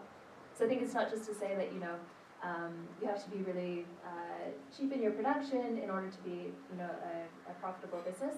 Actually, in some markets where there is regulation for sustainability practices or things like this, really meeting those requirements can really set you at the next level and really allow you to have a competitive advantage. Great, thank you. Thank you. Are there any more questions from the audience? Yes. Okay. So, Catherine, you spoke about your fieldwork in the Democratic Republic of the Congo earlier, and I'm wondering if you could please expand a bit more about what this experience meant or maybe taught you in regards to the changing market landscape. Sure, yeah. Sorry, just taking a note. I think for me it was a really...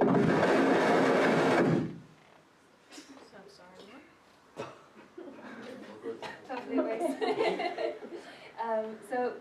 So for me, I think it was a really insightful experience. I think also to be able to be on the ground and to really understand things from a different angle was so important. So before going, I had been reading, reports from Amnesty International, speaking to different people who had worked in commodity trading or in banking, and I thought I had a decent, idea of what it might be like. And then for me, being on the ground, going to the field sites itself, speaking to the artisanal miners who, are, having cyclical, like malaria throughout the season, right? Or people who are trapped within the tunnels and have, terrible injuries, or some people also die. I mean, that I think really put a really eye-opening perspective on it for me. I think also in terms of the changing market landscape, one thing that was very interesting to see was the diversity of actors there. So I think you have the government locally that's quite involved. You have multinational firms, whether it's from Canada or Switzerland, who are also operating there. But also actually a wide range of actors from China. So the majority of cobalt is actually refined in China. And this was a really interesting insight for me. Because I think now we see the Belt and Road Initiative, for example. And I think we also see kind of changing perceptions within Africa as well, right? Some people who I met also in fieldwork that I've done in Ethiopia, for many of them, they were learning Mandarin before they were learning English. And so I think to me that was a really interesting perspective of, how the market is evolving and how it is changing. And that's also what brought me to kind of study corporate diplomacy later on, right? How firms are engaging with their governments or with other governments in an effort to kind of, bring in a more holistic or a different perspective there. Thank you very much. So actually, to expand a little bit on Catherine's point in regards to the changing trends within markets, Vesper, could you maybe mention something about something that you've seen within your business standards and within certain regulations, or things that maybe have gotten in your way of being a fully successful business owner? mentioned before, in 2023, there was this change. It helped a little bit. I think we are still a little bit too early in terms of a lot of companies, or also the government didn't, change from old technology to LED. So there's still a big wave coming, and but we are in the end of the chain. It's just when you don't have light, then they call us. When it's dark, and they are not, putting their money, because it's always expenses. What we saw also in businesses. First of all, they invest in things it brings them forward. Not in lighting. It doesn't make sense for them to invest. But we are talking about the majority, so there are always exceptions. The bigger corporates, they have also people who are responsible for terms like this, where you need a little bit better lighting, also for personal mental health issues. So that could also be an issue, where you have set or not good enough light, and when you work in a dark place, it can also you can have an impact on your mental health. But we are preparing now for a big wave, but there was nothing until now which helped us. Yeah, we will see. Okay, great. Thank you very much. Are there any final questions from the audience? So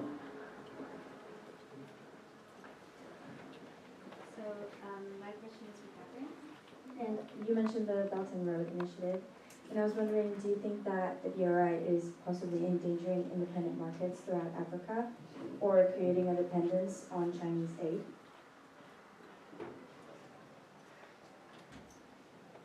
Really good question. I think it's,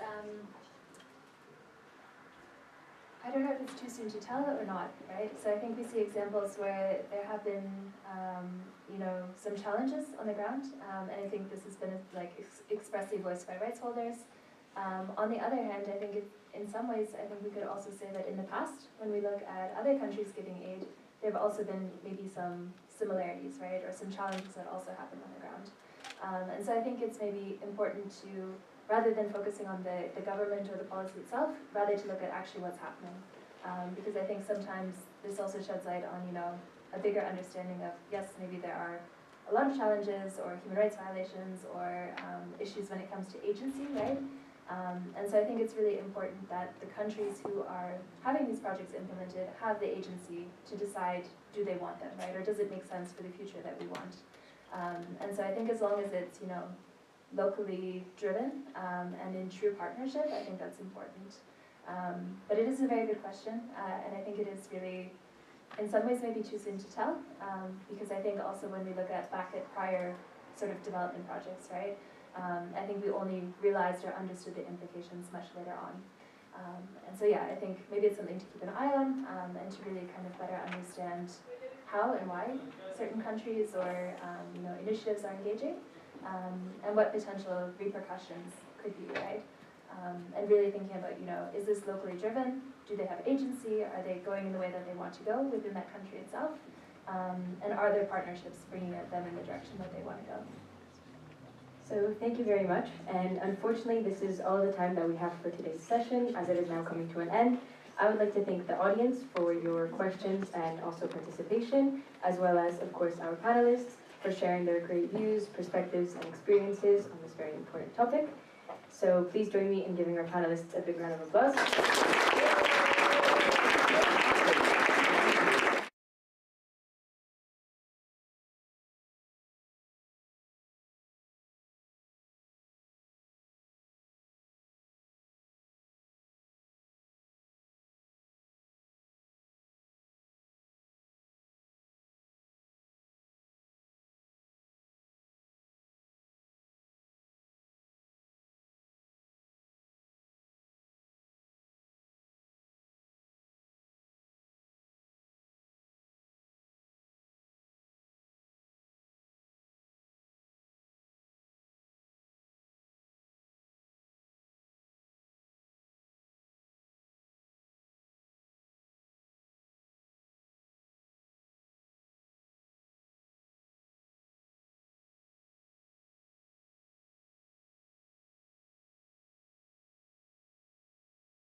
Oh,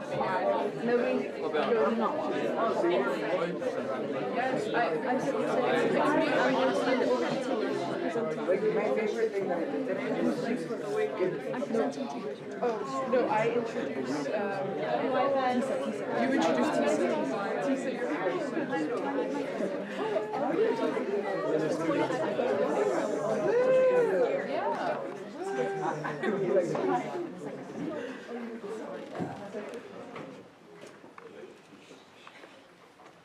Good afternoon, everyone, and welcome to the Green Future Forum. My name is Lily, and this is Yoni, and we will be your MCs for today. Today we have the opportunity to share our school's YFS Sustainability Initiatives team alongside other inspirational project groups from ISL and other schools. Our group believes that the choices we make today will shape the future we inherit tomorrow. Sustainability isn't just a concept we learn in the classroom. It's a commitment we put into our practice every day through the way we learn, lead, and care for our environment.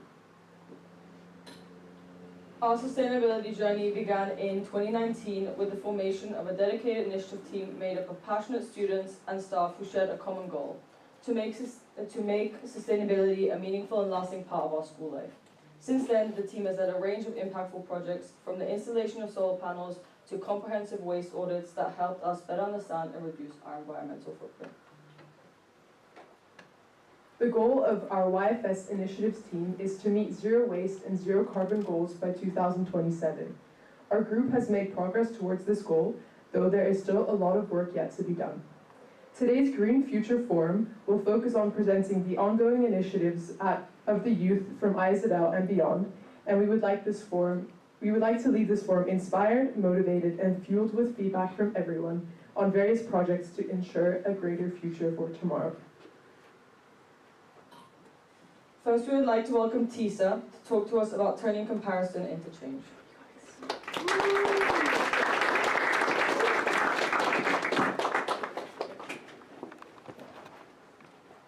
Hello everyone, I hope you've enjoyed YFS as much as I have. And don't worry, it's the last session. Congrats. It's my pleasure to meet you all. I'm Tisa, and today I've come to talk to you about how time and time again, small changes can lead to a bigger impact, to a cleaner and greener future. I've seen it all. Plastic bags posing as greenery on our trees, water bottles floating as buoys in our oceans, and smog mixing into the very air we breathe. But why? Why does this happen? And more importantly, how can we make a real change? After December break, the shocking realization that I have been at ISL for what felt like a brief 6 months occurred to me. After seeing the passion for reducing our carbon footprint, the meticulous care for every small detail, and most of all, the love for the planet, our planet, I have been inspired to improve the sustainability of my everyday life, but even more so of our school. By origin, I'm from Serbia. I've lived in the UK for the majority of my 15 years, and now I'm here in Switzerland. By experiencing such contrasting perspectives, this has given me a unique view of what can be improved. When I first came to ISL, it was clear the focus here was on constant improvements, not just for ourselves, but for all of those around us. Sorry. In my previous school, I was part of an initiatives team, a student-led group. This was aimed at making our school more sustainable. We had ambitious ideas, such as better insulation in new builds, more recycling stations and bins, even a club to monitor our school's wastes. However, due to budget constraints, these projects were not feasible. Now, in comparison and having taken action, I see solar panels on our roofs, I see recycling stations throughout the campus, and I see waste audits and constant improvements. I can see that ISL has made turning dreams into reality possible. And the numbers really do show this. These solar panels generate around 320,000 kilowatts of power every year, saving around 48,000 francs annually. These numbers emphasize ISL's sustainable choices are not just good for the planet, they are a smart investment for the school and for the broader community. This inspires me to continue finding new ways we can all be that little bit more sustainable. So, although moving countries can change your life in countless ways, The values and morals we carry with us remain. And these small changes really do add up to a cleaner, greener future. Just as we adopt and grow, we can also change the planet, our planet, step by step, choice by choice. That's what this team is all about, and I thank you all for being a part of it. Thank you.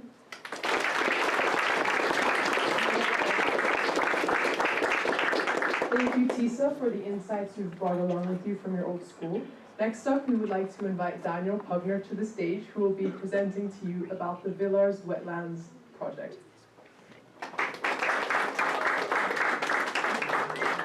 Hello everyone, my name is Daniel and today I'm going to be presenting to you about the Villars Wetlands project. Okay, so the Villars Institute is an organization which aims at pushing the needle towards a more sustainable future. And this organization works, in this case, together with an international school, Zug in Lucerne, who sends about 4 fellows every year to a symposium. And in this symposium, what we do is we learn about sustainability and how us, as the youth, can be empowered and can work towards this more sustainable future. And so in this case, what our school has done is we have our own project, which is the Wetlands Project, and we have collaborated with the Villars Institute and essentially, for example, tapped into the network of the Villars Institute to be able to achieve this wetland. And specifically, the goal behind the wetland is wetlands in general are one of the most efficient carbon sinks there are, more efficient than forests and other carbon sink options. Furthermore, they are great for biodiversity restoration, and since we are a school, you have obviously massive educational possibilities and opportunities to integrate the curriculum with hands-on learning experience through this wetlands. So in this project, the way we started was through the Villars organization. We were able to get a grant to conduct a feasibility study. This grant we got 20,000 francs for, and within this feasibility study we looked through areas throughout Zug which would be feasible for a wetland, and we ended up looking at 4 specifically and talking about those in the feasibility study. The 2 that we rendered most viable were site 2 and 3, and the one we ended up choosing to pursue more closely was site 3.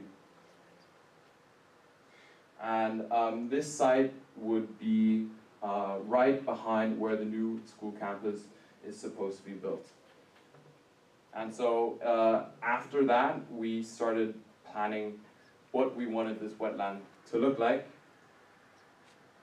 And so we did this by creating vision boards, and I don't know if you could tell, but we got a bit carried away with the vision boards. And so after doing this, we spoke to Raphael, who is an eco-engineer, and with this eco-engineer, we then partnered up. We walked, because it's obviously right next to our school. We walked with him and we looked at what could we build here. We then turned this into a digital kind of layout of what we wanted it to look like. And so we were really excited. We thought, finally this thing was going to happen. We even came up with a species plan, and we were like, okay, we can start building this thing. But no, we could not. So unfortunately what happened was, after meeting with the school,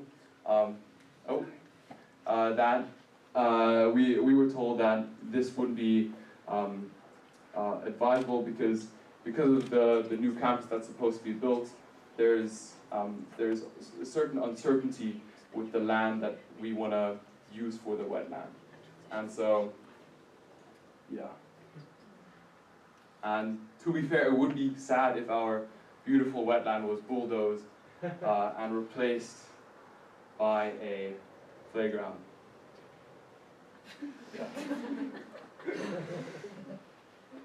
So where are we at now?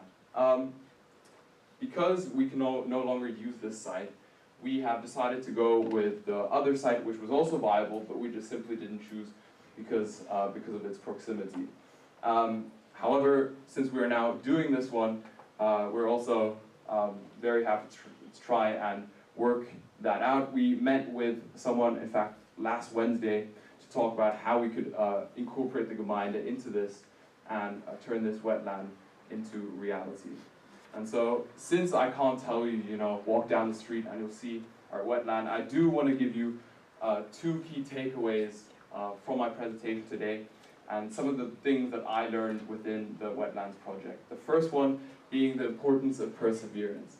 And so I think it's really important that, as we did in this Wetlands project, when you encounter problems, it is so important that we don't let those problems kind of get us to lose motivation, and instead use that to further fuel us and find other ways to figure out how we can do it. And oftentimes, in fact, most of the time when we have ideas at the beginning for a project, we have a certain goal and idea of what it's supposed to look like at the end. It doesn't actually turn out that way, but that doesn't mean it failed. It means that that you succeeded, and you succeeded at completing the project despite the challenges. And oftentimes, the final product is actually better and more thoughtful and thought out than the initial plan.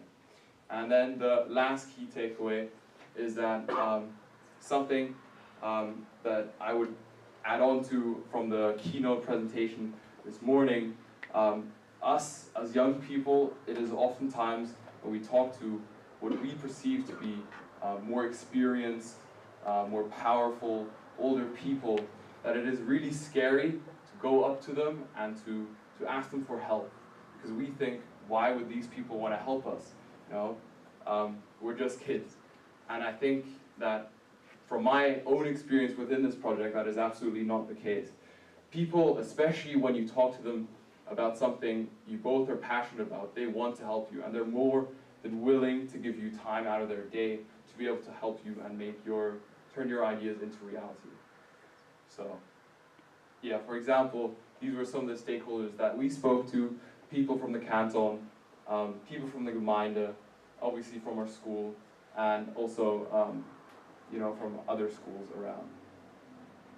That's pretty much it for me. Thank you very much for listening.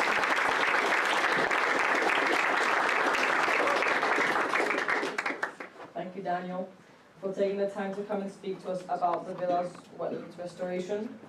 Next up, we have Laura, an ISDL student who will talk to us about waste management at ISDL events.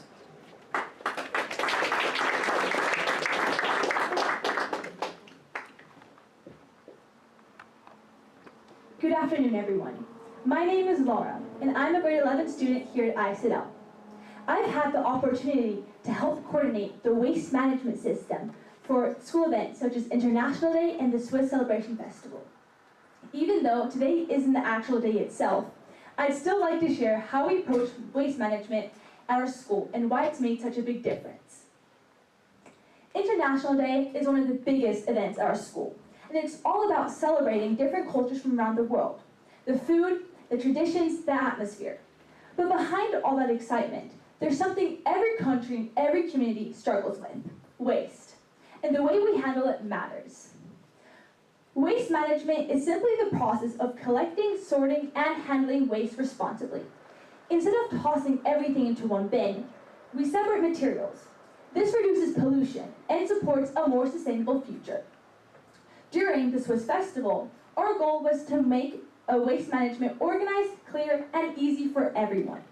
What sets us apart is that we don't just place bins around the school and hope that people guess correctly. We design a system that actually works. At many events, you'll see one overflowing bin where everything gets put into. Once that happens, recycling becomes impossible because everything becomes general waste.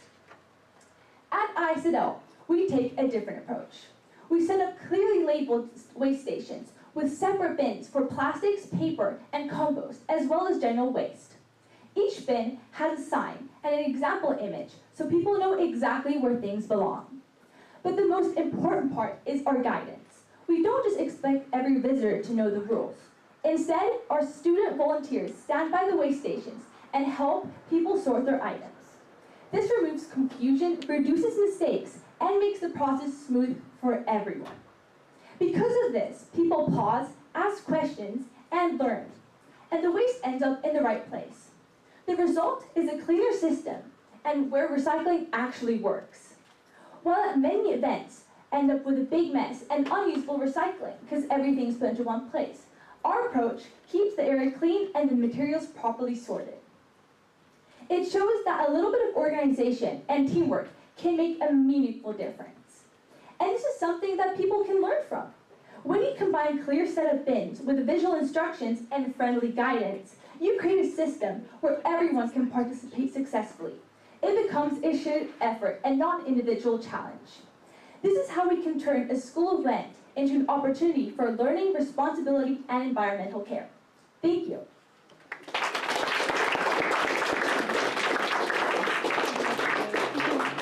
Thank you, Laura, for highlighting the importance of waste management in schools and other communities. Next, we would like to welcome our second guest speaker of today, Mathieu, who has come all the way from his school in Geneva and will be presenting to us about his upcycling project.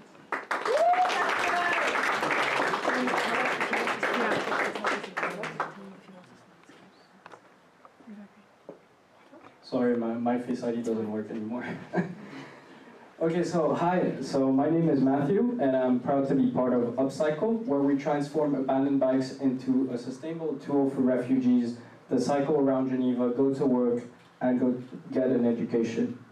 So this, wait, can I have the slide thing? No. Yeah, this. So everything starts in December 2021. Ukrainian war starts with Russia, and Ukrainian refugees come into Geneva, an international hub for communities. And we do this collection, sorry I didn't translate from French, we do this Christmas collect where we get a lot of objects, tools for refugees. Alright, thanks. And our peers sat down with them at the centers and they asked this very simple question: what do you need the most? And their answer was quite surprising. It was bikes. Why? You might ask, why bikes? Well, they couldn't go to school, they couldn't go to their jobs because cars are too expensive and they're often alienated from society, for example, in Geneva. And as such, they don't have the money or they don't have the jobs necessary to go to their jobs. Bikes are also expensive, and donated ones are often unused. And as such, that's where Upcycle steps in. So you might ask, how does it work? All right, wait. This is the group. This is the group of this year. This is me. And this is what we can call the great leader of the group. He likes to call himself that. So, what do? We collect second-hand bikes from bicycle impounds, from local centers, from workplaces where people have left their bikes unused, and we repair them directly at the refugee centers with tools we borrow, and then we work with the center to distribute them to refugees who need them the most. Out of all those bikes that we collect from the bicycle impounds, I would say around the first 60% are easily repairable by hand. We can do them with our own tools. They just need a new tire or new brakes, and it's very easy. But the other 40% are horrible. I remember this one story actually, where one of the bikes had, how do you call that? The brake lining, and it worked as the tire chain. Yeah, it didn't work out. And so they're dilapidated, but what do we do with them? They're actually gold. We can salvage them for parts, and we can use them to repair the other bikes. So actually this contributes to a more circular economy and more sustainability. We don't stop there. We also teach basic repair skills so that they can maintain their bikes long term. We have already partnered with multiple refugee centers across Geneva, from family centers to young adults, creating a direct and sustainable impact in our local and global communities.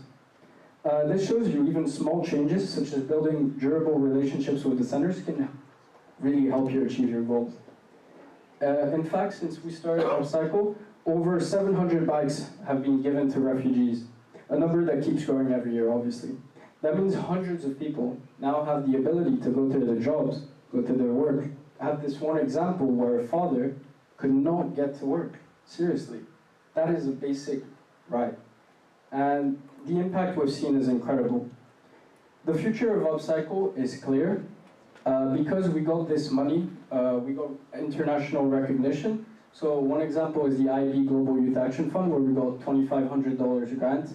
And another one is this, Les Galets du Rhône. It's more of a domestic prize, where we also won a grant. And so the future for Upcycle is clear. Right now is to spend this money for a good reason. For what? Our biggest challenge right now is storage and repair tools. Without proper shelves, tools, and a dedicated space, we can't really keep up with the growing demand for self-sustainability. And as such, this new funding will allow us to build a sustainable workshop environment for refugee centers. And actually, I'd love to hear about your suggestions for the future of the project as well after this. Thank you.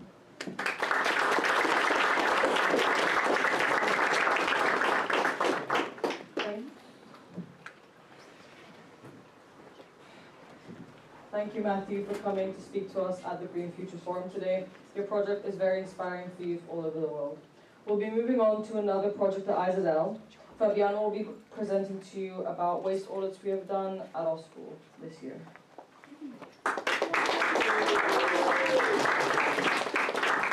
Good afternoon, everyone. My name is Fabiana, and I'm a grade 12 student here at IZL. Today, I'm going to be presenting one of the zero waste initiatives we've taken on as a group, the zero waste audits.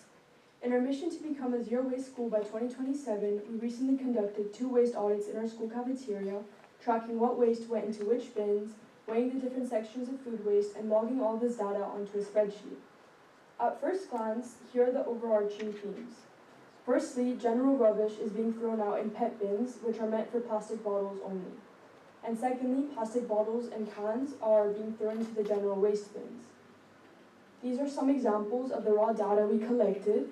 For example, in one of the 2 PET bins in the cafeteria, which are meant exclusively for plastic bottles, 34.3% of the total waste consisted of napkins, liquids, and cans. Now here's the data from one of the all waste or general waste bins. As you can see, PET bottles, cans, compost, cardboard, and other larger plastics are being disposed of recklessly when they have their own designated bins mere meters away.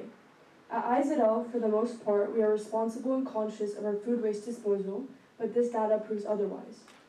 This leads us to our next steps and the future of the team.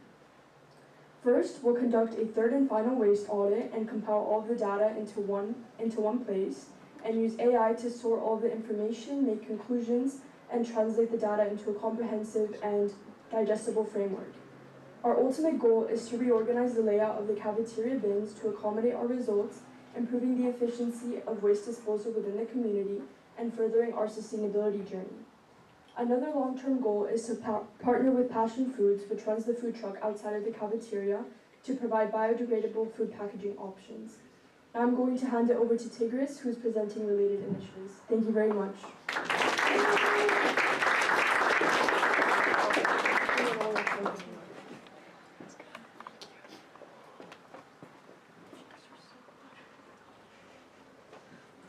Every day, tremendous amounts of food are thrown away in school cafeterias, including mine.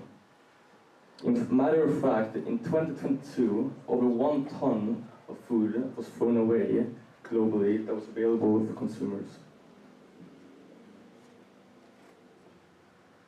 So I created a goal to reduce food waste in a school cafeteria by using real, measurable data instead of using messages and reminders. My guiding question was simple. Can measuring and sharing data turn awareness into actual change? So I weighed in my school food waste every day during lunch, during a regular school week. Then, the following week, I took that data and shared it with the school community and spread this data awareness. I did this with this amazing chef of IZL. That following week, I started noticing increased food waste conversations in the lunch cafeteria among students, but also teachers. And my friends became more conscious of their portion sizes. For example, my friend Adam. And the school served once hamburgers, and bear in mind that Adam loves hamburgers, and usually takes like 2 burgers at once. But this time he started with 1 and see if he was still hungry after. In this case, however, he ended up eating 3 burgers, but he didn't throw away anything, okay? That's the point, right? The same following week, I measured the food waste again to see if the awareness I created actually led to any change. And here are the results. We can see a clear declined trend line, except Wednesday. It was not good food then, but overall, amazing job. One of the biggest things I've learned from this project was how limited awareness alone can be. Before starting, I assumed that if people simply knew about food waste, they would automatically change their behavior. But during my project, I realized that awareness is only effective when it's supported by clear, measurable evidence. Because data makes the issue real. What surprised me the most was seeing people reacting once I shared the actual numbers. When food waste was measured and visualized, it stopped being an abstract problem and became something concrete that students could relate to. That's when behavior started to change. Through this project, I've learned that awareness is only the first step. But evidence is what turns awareness into action. When we turn awareness into evidence, we give something real to act on. Because remember, no one will act on something they don't think is real. And why would they? Thank you.